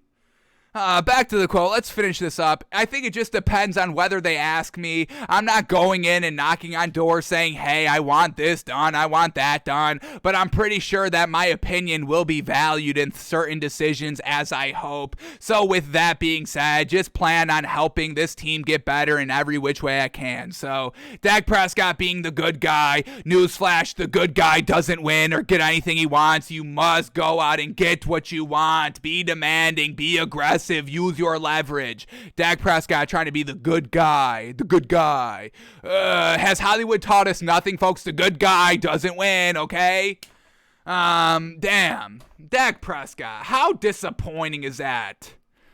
So, all right, Amari Cooper's going to be gone. We know that. They're getting rid of Amari Cooper. And Dak Prescott, yeah, your numbers with Amari Cooper, they speak for themselves, kid. Good luck with that. Good luck with that. And I think the Giants, the Eagles, next season are going to be the best teams in the NFC East. Man, that was super disappointing. I did not think that was going to go that way. Once again, we don't truly preview these articles. I want everything to be kind of, best thought, first thought, best thought, usually for the most part. And, man, that was super disappointing that he said those words. After seeing everything that's gone on in this league the last 2 years, this is what you say? The hell is that? Has this man learned nothing? I'm truly dumbfounded by what he just said there, folks. That's crazy. It's so crazy that he said that. You're not going to step up to Jerry Jones, who hired Mike McCarthy. I mean, we already know his decision making is not good. Somebody has to get in Jerry Jones's ear. Do you not know this by now? Damn. Oh man, this is crazy, folks. Wild. All right. All right, so those were all the stories we had to touch on quickly here. So now let's head into it, folks. What did we say at the beginning of the season? What were our predictions of the season? What were some of our expectations on players or coaches or teams having a good season compared to having a bad season before we got into the season and everything flew out the window and we were getting crazy on the week by week, day by day talk and news and games and outcomes and all of that. So, we're going back to our predictions and expectations that we wrote down, folks. September 9th, it was the day of the Thursday night football game. Cowboys at Bucks, the first game, Thursday night football of the season. That's when we officially wrote everything down. We had it here on the record. There's a video, folks. We didn't go and change anything midway through the season, end of the season, anything like that. It's all on video, folks. That's why we have things on the record, so y'all can go back, folks. What do we say the title of the video was? Predictions and expectations heading into the 2021 NFL season, something like that. So you guys can go look it up. Maybe I even linked it. Maybe I even make it easy for you. Maybe I link the video in the description of this video. Yeah, how about that? Maybe. We'll see. We'll see if we do that for you. All right, but let's see. What did we get right from this season, folks? Were we 100% right? I'm pretty sure we were. We're never wrong here. And we'll see if the coaches, the new head coaches this season, if they had a good season in our view, in our eyes. We'll talk it all through. So, here we go, folks. We've got a little bit of a notepad right here I'm going to write down. We've got two columns, the right column and the wrong column. So, hopefully we have more right than we do wrong, which I'm sure we do. And I'm sure I know we have one thing wrong. There's like two things I remember that we wrote down here. One, I got big time wrong, and I don't even want to bring it up, but full transparency, we will talk it all through. But there is one thing we called right, I believe. I believe we called Super Bowl champions right, but no need to honk our own horn just quite yet. Alrighty, folks, we got two big old Google slides. We got like 20 plus points noted right here, folks. 20 plus Boltons. So here we go. What did we get right? The 2021 NFL season predictions and expectations from takes by fans before the season kicked off, folks. What did we get right? Well, let's find out. Here we go. Number one, prediction number one. Here we go. Derrick Henry brings the single season rushing record of 2,105 yards. And I think we predicted 2,236 yards is more impressive. So we said Derrick Henry breaks the single season rushing record. And what did Derrick Henry do? He broke something in his leg. He broke his foot, folks. Damn. Kept him out basically the entire year. Comes back for their one playoff game, and unfortunately they lose. So, yeah, kind of jinxed Derrick Henry a little bit, right? We went all in. We went all in on Derrick Henry this season. Put him on the canvas. Said he breaks the single season rushing record. And he gets injured midway. Which week did it was real early in the season. Let's get the official week up here. Derrick Henry. I want to say it was like, week 7? And he was still like number 5 overall in rushing yards. I think he's like top 7 overall in rushing yards this season, even though he went down week 8, started 8 games this season. I believe one is the playoff game. I don't know. Maybe they don't count that. 8 games. The first 8 weeks, man, oh man, and still had 937 yards rushing this season. Absolutely fantastic. So, unfortunate he didn't break the single season rushing record. That is wrong, and the jinx, man. Oh man, oh man. I don't want to start no takes by fans curse, right? I mean, Saquon Barkley, never good this season. Derrick Henry, injured. Aaron Rodgers, number 1 seed, and then lose his first playoff game. So we're not doing so good on our first year of hanging canvases and flags behind us. Are we a jinx, folks? We don't want to be labeled a jinx. Damn. So, all right, first one is wrong. Derrick Henry did not break the single season rushing record and actually got injured. Man, oh man. All right, hopefully we're not the jinx here. we'll have to dispel that next season. We got to get our canvases right next season, because if we go 2 years of all 6 canvases doing a little bit of a jinx, we might have to kind of rethink for 2 years down the line of what our set is for the NFL season. All right, so 1 down, 1 wrong. All right, here we go. Number 2, Darren Waller will be the number 1 tight end in the league at the end of the season. Yeah, that's not really it either. I think I give that to, I don't give it to Travis Kelsey, even though he may be number 2. Darren Waller, real solid. I would probably put number 1 as Mark Andrews. Did Mark, let's do tight end. Let's bring up the numbers here. 2021 tight end receiving yards.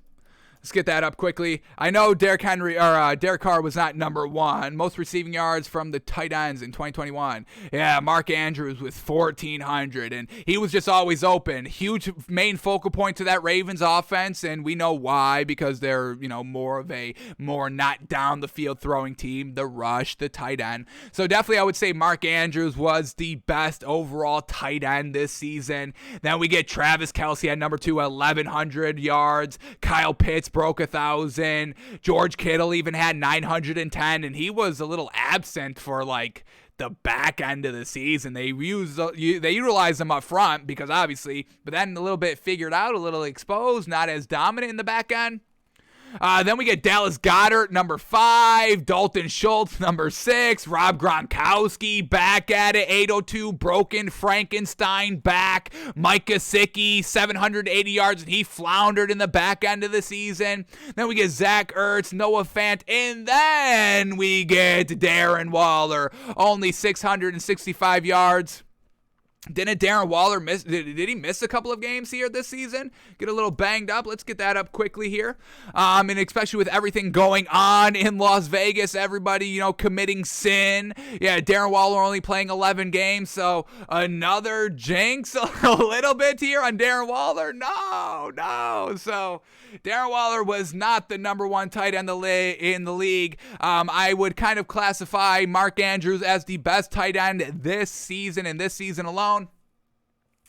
Probably is the best from Tight End University. He graduates with summa cum laude honors from Tight End University, so shout out to Mark Andrews. But Darren Waller was not. Darren Waller was not tight end number 1. Damn, all right, not off to a good start here, folks, but maybe we pick it up in the back end, right? We got all the bad takes out of the way. And that brings us to number 3, which this is the worst one, I think, folks. Here it is. Jamar Chase will not catch a single pass this season. Is that true, folks? Was Jamar Chase even good? I don't remember even hearing his name all season. Did the Bengals even play a game this year? The Bengals were bad, right? Jamar Chase was bad, right, this season? Jamar Chase, what did he do? Oh, he had 81 catches. Oh, he had 1,455 yards. Oh, he had 13 touchdowns. Really? I kind of went under the radar, no? Did anybody even talk about Jamar Chase this season? I can't think of any instances that Jamar Chase playing in the Super Bowl would be mentioned this season. Man, oh man. So Jamar Chase, we are truly fully convinced now, and nobody will ever be able to change my mind, that Jamar Chase got with Joe Burrow, got with everybody in the Bengals. It was like, hey, I'm going to drop every single ball here. In practice, in the preseason games, I'm going to drop them all because I want everybody to think I'm trash and I'm bad and I can't play. I was a year removed. I lost all my talent in that 1 year. I didn't play 2020. I've lost my talent. I've lost my juice. I don't know how to play football anymore. That's the plan. And then week 1, I'm going to come out firing, baby, and I'm going to win Offensive Rookie of the Year. So, Jamar Chase, we give you a ton of credit for playing the long con, the long game, high, big brain, IQ 70, chest looking 8 moves ahead. Jamar Chase, we know he's a physical specimen on the field, but that man's got a brain on him. That man's got some brains in that head. Shout out to Jamar Chase. Man, oh man, fooled us all. Fooled everybody. Nobody thought he would be good, folks. Come on. It wasn't just us. It was everybody thinking that man's trash. All right, so Jamar Chase did catch a pass this season. More than one. Not many more than one, just 87 more than one. Jamar Chase caught a ball. Wow. All right. So, we're batting 0 of 3 so far, folks. Not great. Not great at all. All right, let's see if we pick it up here. With point number 4, we said Najee Harris will be top 3 running back at the end of the season. And I think that may be right. I think Najee Harris is top 3. We get Jonathan Taylor 1. We can give him number 1. Who do we give number 2? Joe Mixon? I give Joe Mixon number 2. Does that sound right? Number 3, Najee Harris. Can we make the case for Najee Harris number 3? Let's get these running back stats up here. Running back yards.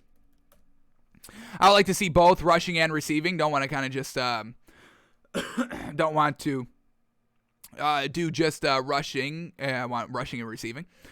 So yeah, here we go. Number 1, Jonathan Taylor, 1,800 rushing yards. It seems like they're only doing rushing yards. All right. Then we get Nick Chubb, 1,300 rushing yards. Joe Mixon, 1,200 rushing yards. And then Najee Harris, 1,200 rushing yards. So number 4, I think we can put him outside of Nick Chubb. Let's get Najee Harris's receiving numbers as well. We'll get Nick Chubb's receiving numbers as well. But I don't think Nick Chubb was catching balls like that. That's not really his game.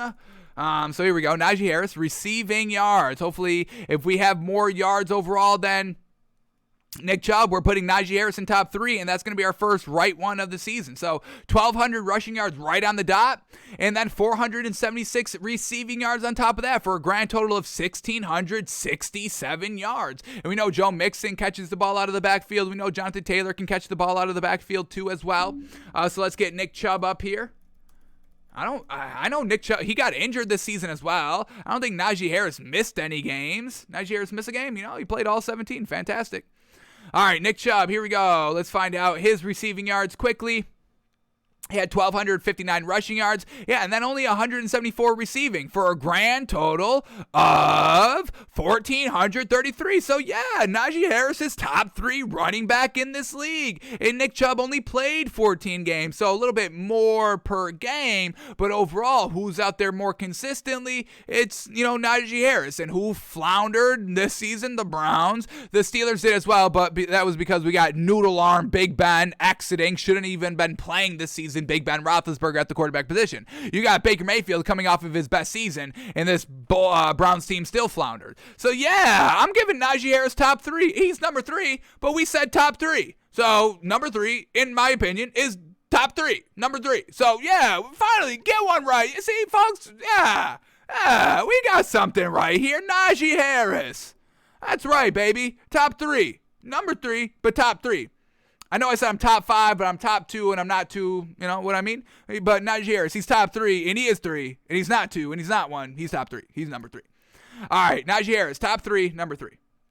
Bingo bango, on the board with right, folks. We're not looking back after this one. We've got them all right after that. Fantastic.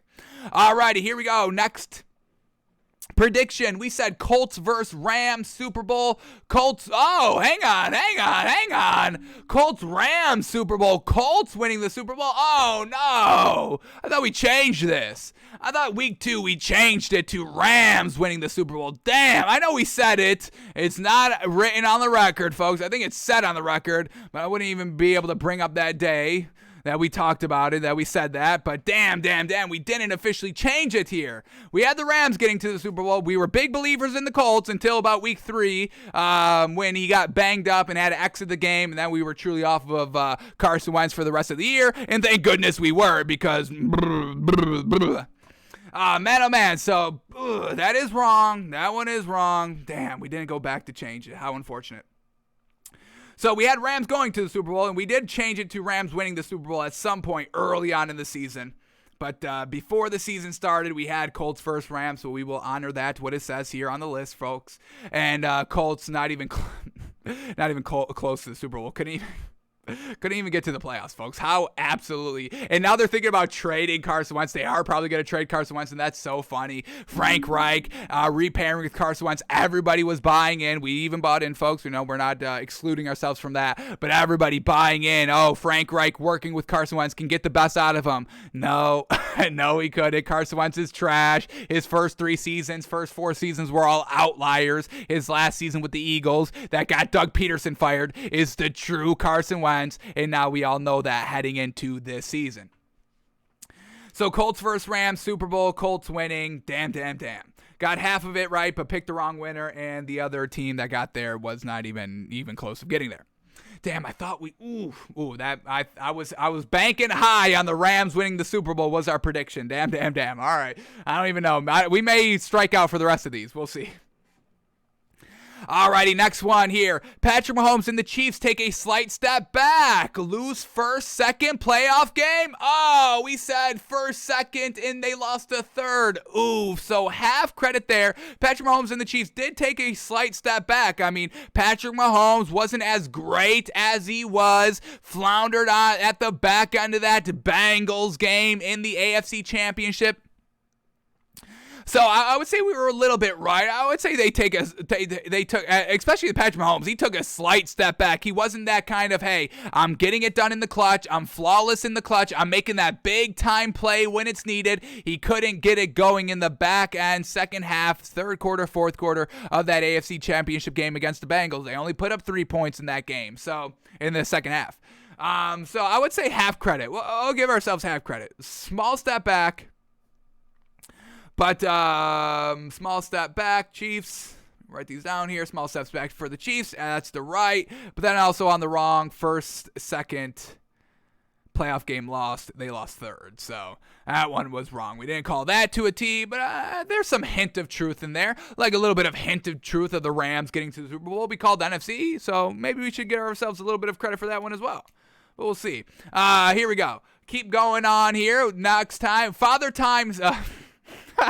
Well, this one's true. Father Time still doesn't catch Tom Brady. That's true. He retired, but not because of Father Time. He had his best statistical season this year, folks. 5,000 yards. 5,000 yards. What, 50 touchdowns? Led the league in touchdowns. Should have been MVP, but y'all gave it to Aaron Rodgers because he cried into the media all year long. You wanted to feel sorry for Aaron Rodgers. Could we be done feeling sorry for Aaron Rodgers? Can he get it done in the big game? No, he can't. Any NFC Championship game, we don't get the above and beyond. And so we don't need to feel sorry for Aaron Rodgers anymore, folks. We just got Matthew Stafford. We're on a new team, a good team, that Aaron Rodgers has always had a good team, at least for the last 3 seasons at minimum. 13-3 every year, fantastic rushing game, great defense, smart as heck coach, and Matt LaFleur. And you give Matthew Stafford 1 year of that and he wins the game. Not just getting to the game, he won the game. Made the big time throw. Made the throw in the red zone, Aaron, that you cannot do for some reason in the big spot. You can't get it done in the red zone. Matthew Stafford had no problem. Did you see that final drive that they went on that, 4 penalties interrupted it? Multiple touchdown throws by Matthew Stafford. Did you miss that, Aaron? Because that man was flawless in the red zone. You got flawed. You are flawed in the red zone. That's why you can't get back to the Super Bowl, let alone win another one. So yeah, Father Time did not catch up to Brady, folks. Look at this. Most attempts in the league, most completions in the league, 67% completion percentage, like his third best ever. 5,300 yards, his best passing season ever. He had an extra game, but who cares? It's still 5,000 yards regardless. 43 touchdowns, led the league. Yeah, Father Time did not catch up to Tom Brady. The man retired because, I want to spend time with my kids and my wife, my family. Black. Family's forever. Don't y'all say family's forever? Sports, that's not forever. Look at Big Ben. Literally potato head. His arm's falling off. Folks, you take that arm out of the arm socket of Mr. Potato Head. That's Big Ben. Man. So yeah, Father Time did not catch up to Brady. That is true, folks. Tom Brady, baby. Golden goose. That man's made of gold and fantastic gold, and what else is good? Gold and diamond. The man is made of everything, every precious metal Tom Brady's made out of. The man's fantastic. Tom Brady, still great. Yes, sir. All right, so that's a plus for us. That's a right on us right there, folks. All righty, here we go. Father Time still does not catch up to Tom Brady. That is right. Next one up here. We get Ryan Fitzpatrick is who we thought he is. 50-50. Washington doesn't win the division or make the playoffs because Ryan Fitzpatrick wasn't the game manager needed for the defense to control the game. Alrighty, well, he got injured game 1, so we can't really take anything with Washington and Ryan Fitzpatrick because they were going with Taylor Heineke the entire way. And, Taylor Heineke couldn't get it done either. But I think we'll scrub this one. Can't really be right or wrong. We were right. Washington doesn't win the division or make the playoffs. They didn't make the playoffs, right? Oh my goodness. We're already 4 days removed from the NFL season and everything has already went out the window. But yeah, they didn't make the playoffs. The Eagles made the playoffs. So yeah, let me double check here. They did not make the playoffs. Why can I not Oh, hang on. Let me see this. Let me type Washington Commanders by year. Do they have that updated? Is Pro Football Focus on top of it? No, they are not. All right, Pro Football Focus, you're letting us down. We got to say Washington football team by year. All right, bring it up. Washington Huskies. No, Washington football team. Here we go. All right, here we go, folks. Washington did not make the playoffs. All right, yeah, that's what we thought. Okay. Yeah, so they didn't make the playoffs. Can't really kind of count this one as right or wrong, so we'll just count it as a nothing because we said it was on Ryan Fitzpatrick, and Ryan Fitzpatrick was still trashed, so no big deal. All right, next one up here. Lions, Dan Campbell, to be successful this season. All right, so we had some predictions. This is an expectation. Did Dan Campbell have a good year? Let's see what our benchmark was for a good season for Dan Campbell. Here we go. Lions, Dan Campbell, to be successful this season. 4 wins, not too many blowout losses, and we called blowout losses for Dan Campbell's sake as 14 or more points. Now, I believe they won close to 4 games. No, I don't know if they won 4, but I think they won close. Lions by year. Let's get this up. Here we go.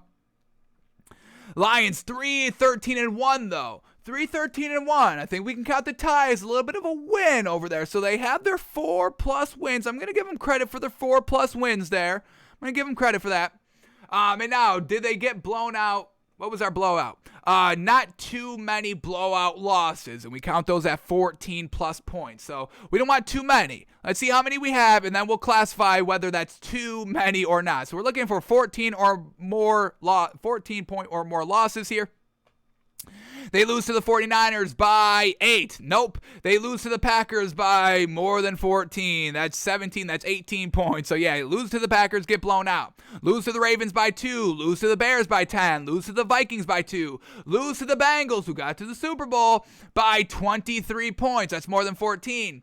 They lose to the Rams, who got to the Super Bowl, but only lost by 9. They got they got destroyed by that Eagles team by 38 points. Holy cow, that's 3.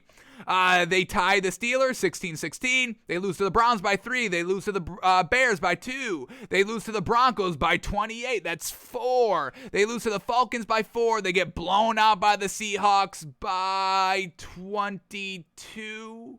That's 5. And they lose to they beat the Packers last game of the season. So 3 wins, 5 blowout losses. 5 seems a little bit too many. You give me 4, give me 3, that's good. But we already had to take a tie and convert that to a win. We're talking 5 blowout losses here. So Dan Campbell had a good year. Can we call it a successful year? Yeah, they were competitive in a lot of games, but 5 blowouts, folks, and some of those blowouts were bad. I mean, 33, 29, or 22, those are big, bad losses. Ugh. Dan Campbell's right on the verge of a successful year. Oh, do we call it for him? You won the last game of the year. I think that's how we're going to classify it. You won the last game of the year. That'd be like the tiebreaker. We wanted to see 4+ wins. You got 3, but then a tie. Okay. Right on the line there. 5 blowout losses. I could accept maybe 4, but the 5. But so overall, just kind of real close. Good season, bad season overall. But then they won the last game. And yes, Aaron Rodgers didn't play the whole game, but he played like the first half, maybe even a little bit into the third quarter, and still got the win at the end of the day. So I'm going to count it a successful year officially for Dan Campbell, because the tiebreaker, winning the final game of the year, we give Dan Campbell credit. So we will officially call it Dan Campbell successful year 1. But, for next year, the success is going to be bumped up. So when we do this for the 2022 NFL season predictions and expectations, we'll have Dan Campbell, but the expectations are going to be higher. Less blowouts, more wins, all of that. We'll lower the bar 2 blowouts to about 10+. So it's going to get harder for Dan Campbell, but year 1, we can call it a success for the man. So congratulations to Dan Campbell. Your season was a success here, according to Takes by Fans, the highest honor you can hold. Alrighty, next one up here. Sean McVay to be successful. Top 5 offense has to get to the NFC Championship game. Yeah, they won. They won the damn thing. That's a successful year, absolutely. Sean McVay, a little hiccup here and there. Not the best offensive play caller. We love him as a head coach. Offensive play calling could definitely use some work overall. But overall, did he have a top 5 offense? Let's get this up here. Offensive numbers here for the Rams. Top offense is just kind of rated by most points scored here, according to Pro Football Reference. But the Rams were 8th in points scored at 460. They're about 5th, 6th in yards. Passing yards, they're about 4th-ish, just kind of going quick glances, 4th-ish, 5th-ish. We get 1,600 rushing yards, about really light. That's not even close to top 10, really. But overall, he won the Super Bowl. Not a I don't know if that's a top 5 offense overall. It was a good offense. Top 5 offense, maybe debatable. But I'm gonna say you win the Super Bowl. That's the only success. There's one team that has success, and that's winning the biggest game. So yeah, Sean McVay, successful season, absolutely. Yeah. So this was perfect. You bring in Matthew Stafford. You did everything right. You won the game with Matthew Stafford making big time calls, making big time throws. So yeah, Sean McVay, absolutely successful season. All right, oh boy, here we go. Another expectation. Daniel Jones to be successful. Minimum 65% completion percentage, 4,000 plus yards, 28 touchdowns, and 10 or less interceptions. Well, I can tell you, I don't think he did any of those. I don't even think he got 28 touchdowns, which is kind of a little bit light, given a pro throwing style offense. So here we go. First thing we needed to see was 65% completion percentage. And he had 64. Alrighty, 64.3. Can't even round up. Can't even give him the benefit of the doubt. 4,000 yards, nowhere even close. 2,400 yards. We needed to see 28 touchdowns. He had 10. We needed to see 10 or less interceptions, and he did that. He only had 7. All right, we give him that. Not turning over the ball, but you didn't score the ball. Didn't even have 2-to-1 touchdown to interception ratio. So Daniel Jones, no, not a successful year at all. Not even close. You did one thing. You didn't throw 10 or more interceptions, but you also only played 11 games. So banged up Daniel Jones, still not a successful season for the kid, unfortunate. But hey, you're trending upwards. Brian Daboll's your head coach, offensive guy. We'll be back at another kind of successful prediction, expectation on Daniel Jones for next season. Maybe he can get it next year. Not this year, though. Not even close. All right, here we go. Saquon Barkley, top 3 running back by the end of the season. Nope. Not even close. What an absolutely dreadful year for the Giants overall. And definitely Saquon Barkley, definitely Daniel Jones. What do we got Saquon Barkley ending the year with? Let's get these numbers up here. Here we go. Saquon Barkley. Here we go. Played 13 games. A little banged up this year as well. What do we got? Rushing 593 yards. So not good. Oh, my goodness. And 263 receiving for a grand total of 856 yards. Yeah, I mean, Derrick Henry. Did Derrick Henry have more overall yards than Saquon Barkley? Did I bring up? Yeah, I mean, where is Derrick Henry at? Henry had 937 rushing yards alone, so eclipsed Saquon Barkley's overall production. And Derrick Henry, what did we say he played? How many games did we say he plays? We did bring up his stats. Yeah, we played 8 games. Saquon Barkley, 13 games. Man. And Derrick Henry still had 154 yards receiving. 1,000 yards eclipsed total by Derrick Henry. And Saquon Barkley, not even close to that. So, yeah, Saquon Barkley, that's another prediction wrong there. Saquon, no, not even close. Not top 3 at all. Not even top 10, not even top 15. I don't even put that man in top 15 running backs. Damn. All right, that one's a bust. Here we go. Justin Fields makes his debut week 3. After Andy Dalton, Bengals revenge game. All right, well, when did Justin Fields make his debut? I think it was after week 3. I want to say it was, week 6? We get Justin Fields' debut. Here we go. Game logs this season for Justin Fields. He got the start. Week 3? He started week 3. Bingo! After they beat the Bengals 20-17, here we go, week 3 against Chicago, starting the game. Didn't play good, but that's not what we said in the prediction. We said he makes his debut week 3. And here we are. Week 3 gets the start. And, started for a nice stretch, week 3 to week 10, took 2 weeks off, restarted, and then didn't finish out the season. So yeah, boom, bingo. Justin Fields makes debut week 3 after Andy Dalton Bengals revenge game. Is that not to a T, folks? Bingo, bango. Justin Fields, week 3 starter, baby. All right, that's correct. Here we go. All right, next one up is an expectation. Let's see if this man had a good season. Robert Saleh for a successful season. 5 wins, not too many blowouts, and we counted the blowouts at 13 or more points for Robert Saleh. So let's get Robert Saleh up here. Well, let's get the Jets. I think they won close to 5 games. I think they almost did that. Let's get that up quickly. Here we go. Jets, how many wins we got? 4. Oh my God, these coaches coming in 1 shy than what we set their benchmark as. Not good. All right, so didn't quite get to 5 games, and let's see how many times they were blown out. Here we go. Now we're counting 13 or more points here, so don't get the benefit of the doubt with 2 touchdowns. We shade that point off.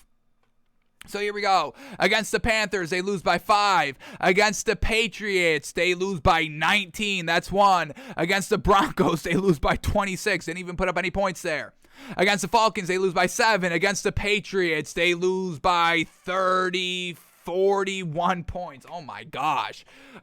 They lose to the Colts by 15. That's another. They lose to the Bills by 28. Man, oh man, they lose to the Dolphins by 7. They lose to the Eagles by 15. 15 points. That's more than 13. They lose to the Saints by 21. They lose to the Dolphins by 7. They lose to the Bucks by 4. They lose to the Bills by 17. So we're talking about 8 blowout losses here. No, thank you. That's not a successful year for Robert Saleh. Cannot give him a good old gold green thumb there of a good year. This was not a good year 1, Robert Saleh. Not a successful year. Unfortunate. All right, next one up here. Urban Meyer. Urban Meyer's successful season, the man got fired. We needed to see 6 wins, 2 blowouts max. And we said a max there. So didn't get anywhere close to 6 wins. And we're going to count all these blowouts because we need to make an example out of Urban Meyer. The man is a garbage head coach. Absolute everything about him is a trash person, trash personality, everything like that. The man has no business being in football anywhere. Coach, assistant coach, assistant coach, anything like that. No. Gone. Out of here. Works in college when you can boss around kids becoming men, but you can't boss around grown men like that. They do not adapt to that. All right, here we go. The blowout losses that we classified as 13 or more points for Urban Meyer. Let's see. He only got 3 wins, so half of what we needed to see. Trash Urban Meyer. Urban Meyer's trash. And here we go. They lose to the Texans by 16. That's 1. They lose to the Broncos by 10. They lose to the Cardinals by 12. 12 points, right under the bar. They lose to the Bengals by 3. They lose to the Titans by 18 points. They lose to so that's another one. They lose to the Seahawks by 24. They lose to the Colts by 6. They lose to the 49ers by 20. They lose to the Falcons by 7. They lose to the Rams by 30. They lose to the Titans by 20. Didn't put up any points. They lose to the Texans by 14. That's so trash. And Will Culley still loses his job. What is that about? You lose to the Jets by 5. You get blown out by the Patriots, somebody that can coach, and you're no longer here. But still, it's the Jaguars. You had your fingerprint on it. This is still your team overall getting blown out by 40 against the Patriots, and I'm still putting that on Urban Meyer. So Urban Meyer, blown out 8 games. Only won 3, absolute trash, fired, absolutely not a successful year. The most opposite you can get from a successful year. That's what Urban Meyer did, folks. 100% opposite of success. Alrighty, so not a successful year. Here we go. Next up, fans back in the stands will play a big role again. Lower completion percentage by the younger quarterbacks, comparing 2020 completion percentage to 2021 completion percentage. And really the main quarterback that we wrote this about was Josh Allen. And we have seen a big old dip from his completion percentage. Last season, he had 69%, which was amazing, and he dropped down to 63. Now, his attempts went up a lot, about 80 more attempts, but the completion to drop 6 full percentage points, that's a big old drop there. Let's see what we got with Aaron Rodgers. He just won back-to-back MVPs. So, I mean, that's what y'all just held as your standards, your pinnacle of great quarterback play. Let's see if fans in the stands kind of affected his completion percentage. So here we go. Aaron Rodgers. Last season at 70, this season at 68.9. So I'm not going to really say that affected him. 2-point drop. I mean, that's just natural. 70 is wild. So fans in the stands, not really affecting the great quarterbacks, but we did classify it in this as lower completion percentage by the younger quarterbacks. So let's get Kyla Murray. This should be a really good example because Kyla Murray is a little bit under fire at the current moment and potentially no longer going to be a Cardinal, which really came out of left field. But let's see what we get with Kyla Murray's completion percentage. Last season we had 67. Oh, this year it actually went up. All right, so okay, maybe it's just really Josh Allen. Baker Mayfield, he took a little bit of a step back this season. Let's see how much and if that had anything to do with potentially the fans in the stands. What do we got? Baker Mayfield went from 62 to 60. So once again, he was never great and he didn't get greater. So he took a little bit of a step back. Let's go to Patrick Mahomes. He had a little bit of a lesser year, not by too much, but I would say a little bit of a step back this year. A tad. Not as clutch in the step back. Patrick Mahomes, 66 last season. Literally the exact same. 66.3 last season, 66.3 this season. How crazy. Wow. On a lot less throws, or a lot more throws. Wow. Patrick Mahomes, consistent. This is consistent. 65 in 2019, 65.9, then 66.3, then 66.3. That's crazy. All right, Patrick Mahomes, not affected by the fans in the stands. So maybe it was just Josh Allen, but his workload got a little bit better. So maybe fans in the stands really didn't play any big part. Yeah. Completion percentage really didn't lower that much. What, can I think of another quarterback quickly? Patrick Mahomes, Justin Herbert, second season. Let's do Justin Herbert, and let's do Joe Burrow. And that will be our kind of final to truly see. Justin Herbert's first year, 66.6. Last season, 66.6. He's the devil. And then this season, 65.9. So, yeah, not a drop back. And then Joe Burrow. Here we go. Let's see what Joe Burrow did. And his is going to be a little skewed because he didn't play every game last season, but we'll just see what the numbers are. Last season, 65.3. This season, 70.4. Once again, 70 is crazy. I don't even see him doing 70 next season. He'll drop down a little bit.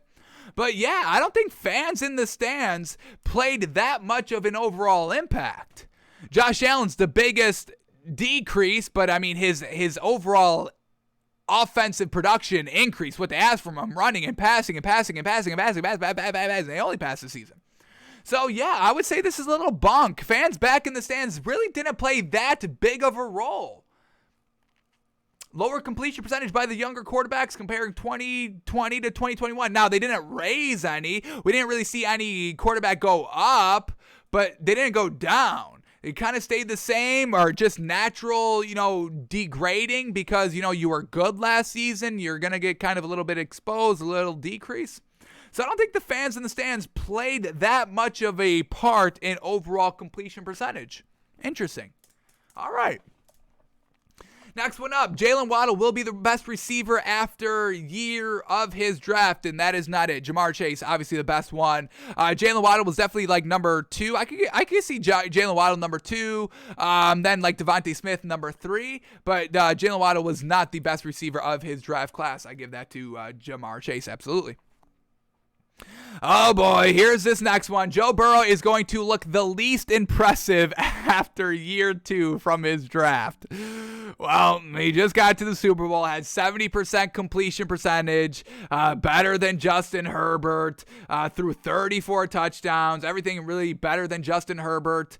Justin Herbert threw 38 touchdowns, 5,000 yards. All right, Joe Burrow, 4,600 yards, 34 touchdowns. So him and Justin Herbert, but Joe Burrow got to the championship game. Joe Burrow looked a little bit better than Tua. Tua was great, but Brian Flores holding him back. So Joe Burrow is going to look the least impressive after year 2 from his draft class. I think that one's wrong too, folks. All right. Got that one wrong. Here we go. Next one up here. Let me write Joe Burrow down. Joe Burrow wrong.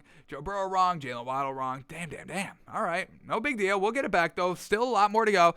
Next one up here. Teddy Bridgewater expectation for a successful year. 67% completion percentage, 4,000 yards, 25 passing touchdowns, 10 or less interceptions. Let's see what we got by Teddy Bridgewater this season. Unfortunately did come up a little bit short because they didn't make the playoffs. He only played 14 games, only won 7. But here we go. He had 66.9% completion percentage. I'll give him that. That's 67. That's what we wanted to see. So 67% completion percentage. We wanted to see 4,000 yards. He only had 3,000, so a big step back there. We wanted to see 25 touchdowns, 10 or less interceptions, and he had 18 touchdowns, 7 interceptions, so lower on both, but we really want to see that touchdown be there. So the completion percentage was great, but, what's the knock on Teddy Bridgewater? Dink and dunk, and that's reflected in the yards, only 3,000. That's extremely light. If you're a quarterback not throwing 4,000 yards, I really don't even want to talk about you, honestly. So Teddy Bridgewater letting us down, and I'm going to call this a not successful year for Teddy Bridgewater. The big thing we wanted to see was the yards. If the man had like 64% completion percentage, 4,000 plus yards, 25 plus touchdowns, 10 or less interceptions, I would still call it a successful season for Teddy Bridgewater. But the fact that the completion percentage was the only thing that kind of hit the mark, and we had to round it up by 0.1, which I have no problem with, but still at the end of the day, it's still a roundup. Unfortunate. So not a successful year for Teddy Bridgewater. And I don't think these bars were high, folks. I don't think I set the bar too high for the coaches. I don't think I set the bar too high for Teddy Bridgewater. And that's what we needed to see. I mean, if you're going to keep up pace with Aaron Rodgers, Justin Herbert, Joe Burrow, this is where we've got to be. So not a successful year by Teddy B, letting us down. All right, next one up. What do we got? Here we go. Sam Darnold, successful season. Ooh, I can't wait for this one. 65% completion percentage, 4,000 yards, 25 touchdowns, 10 or fewer picks. Well, let's see. Does Sam Darnold play well this season? Of course not, but let's double check, folks. We gotta give this man, the stats, the numbers, compare them. Can't just say no. But here we go. Oh yeah, Sam Darnold, classic Sammy D, 59.9 completion percentage, 2,500 yards, 9 touchdowns, 13 interceptions. Yes, not a successful year, absolutely not. Teddy Bridgewater, more of a successful year than Sam Darnold, we could say that. But not a success. Sam Darnold is so trash, folks. You got to get that man out of the league. Him and Matt Rule together, folks. I can't believe it. Two trash things together and expecting to be good.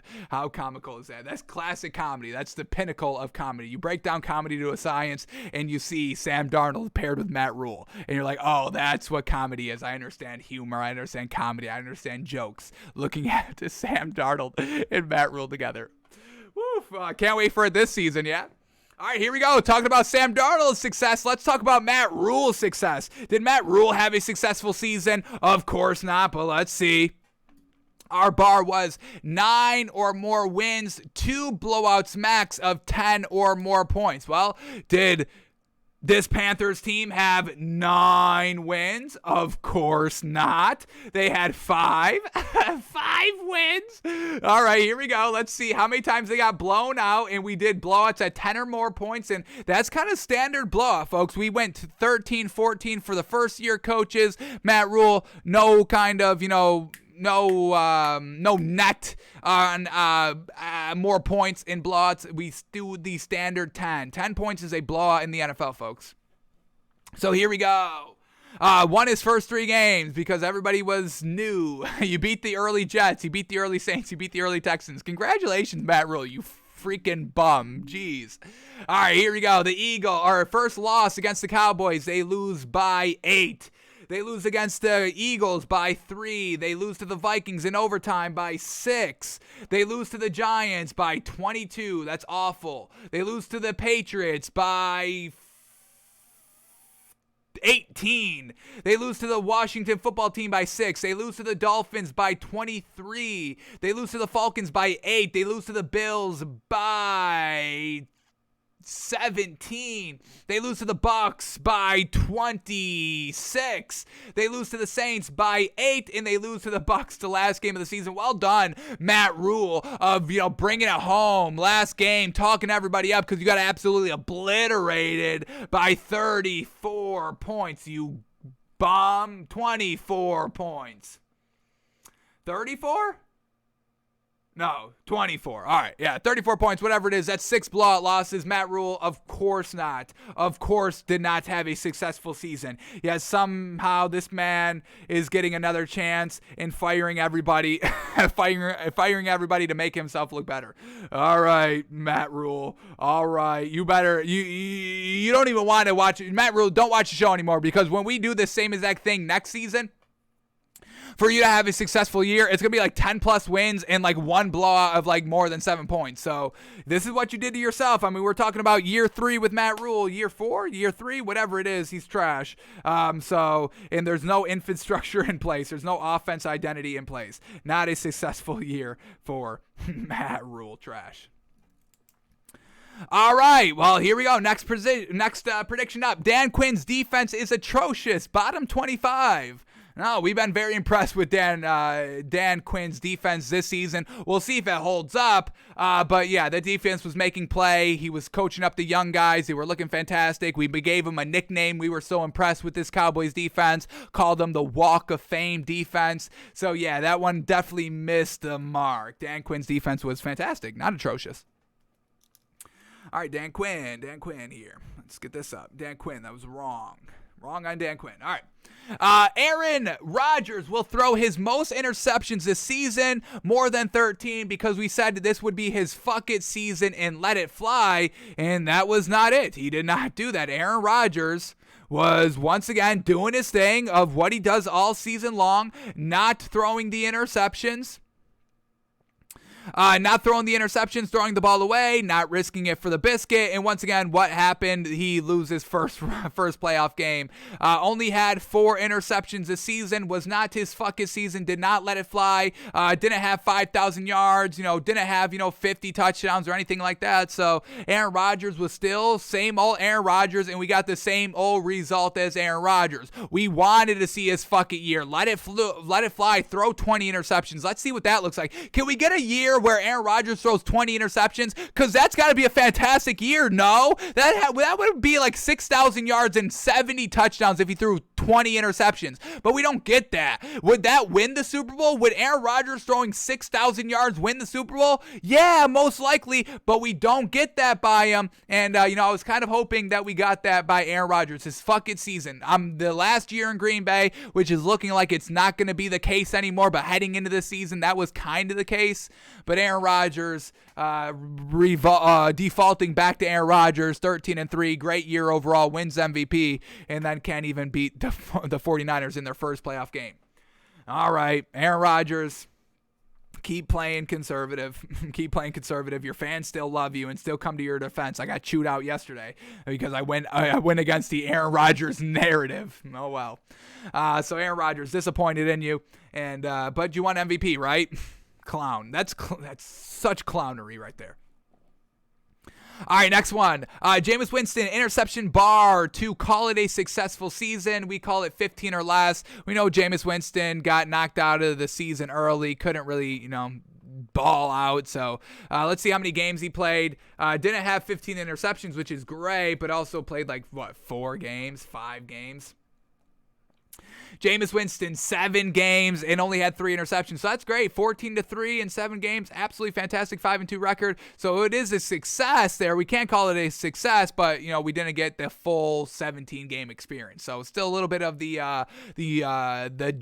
jury is still out on whether Jameis Winston truly cleaned up the interceptions, but a nice kind of building block if he gets back to it this season.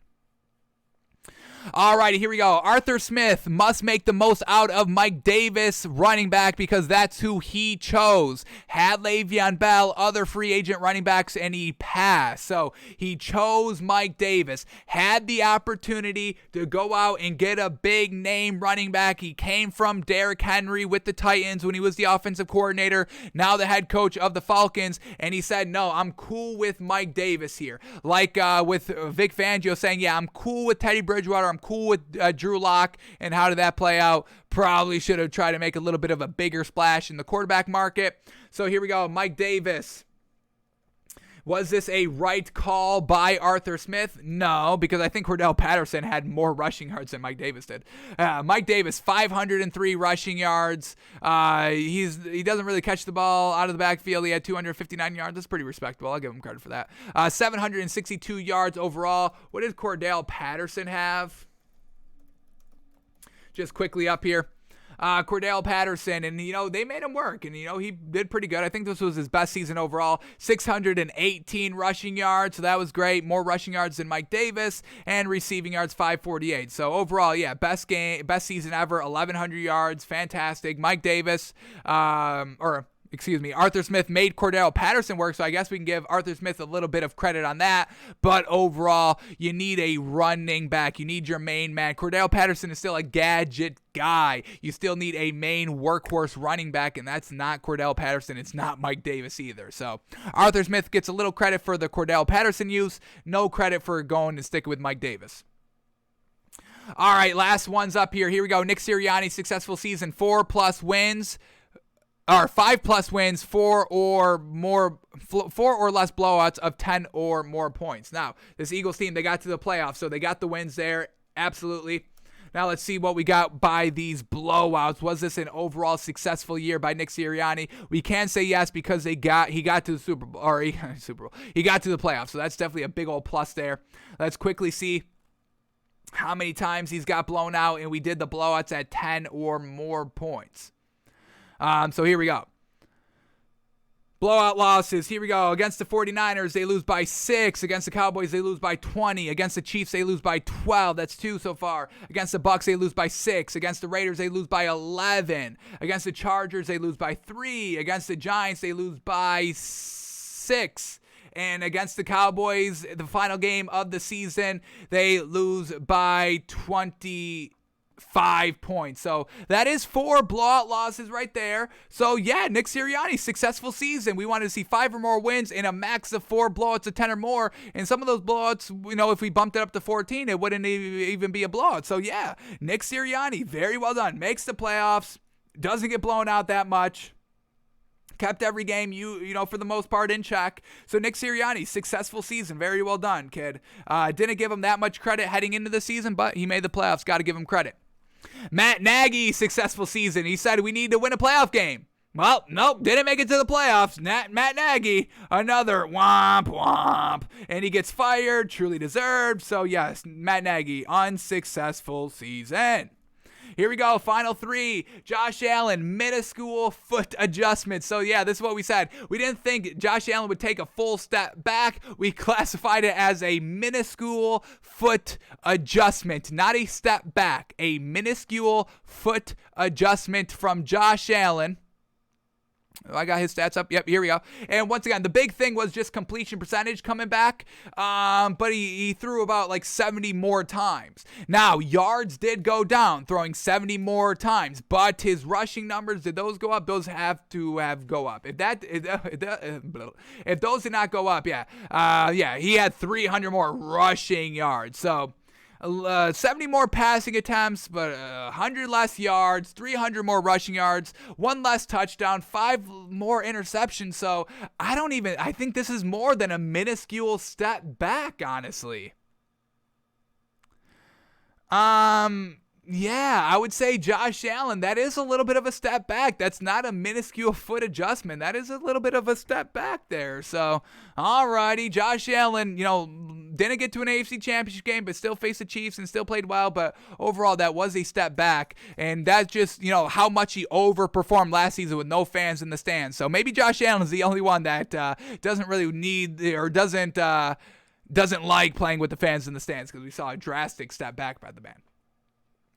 All right, next one up. Tua proves everyone wrong. Undoubtedly regarded as a top 10 quarterback by the season's end. Now, I can't put him in top 10 quarterback. Let me see. Can I put him in top 10? Let's see. 2021 passing yards by quarterbacks. Let's see where he just ranks overall in yards. Let's get him up here quickly.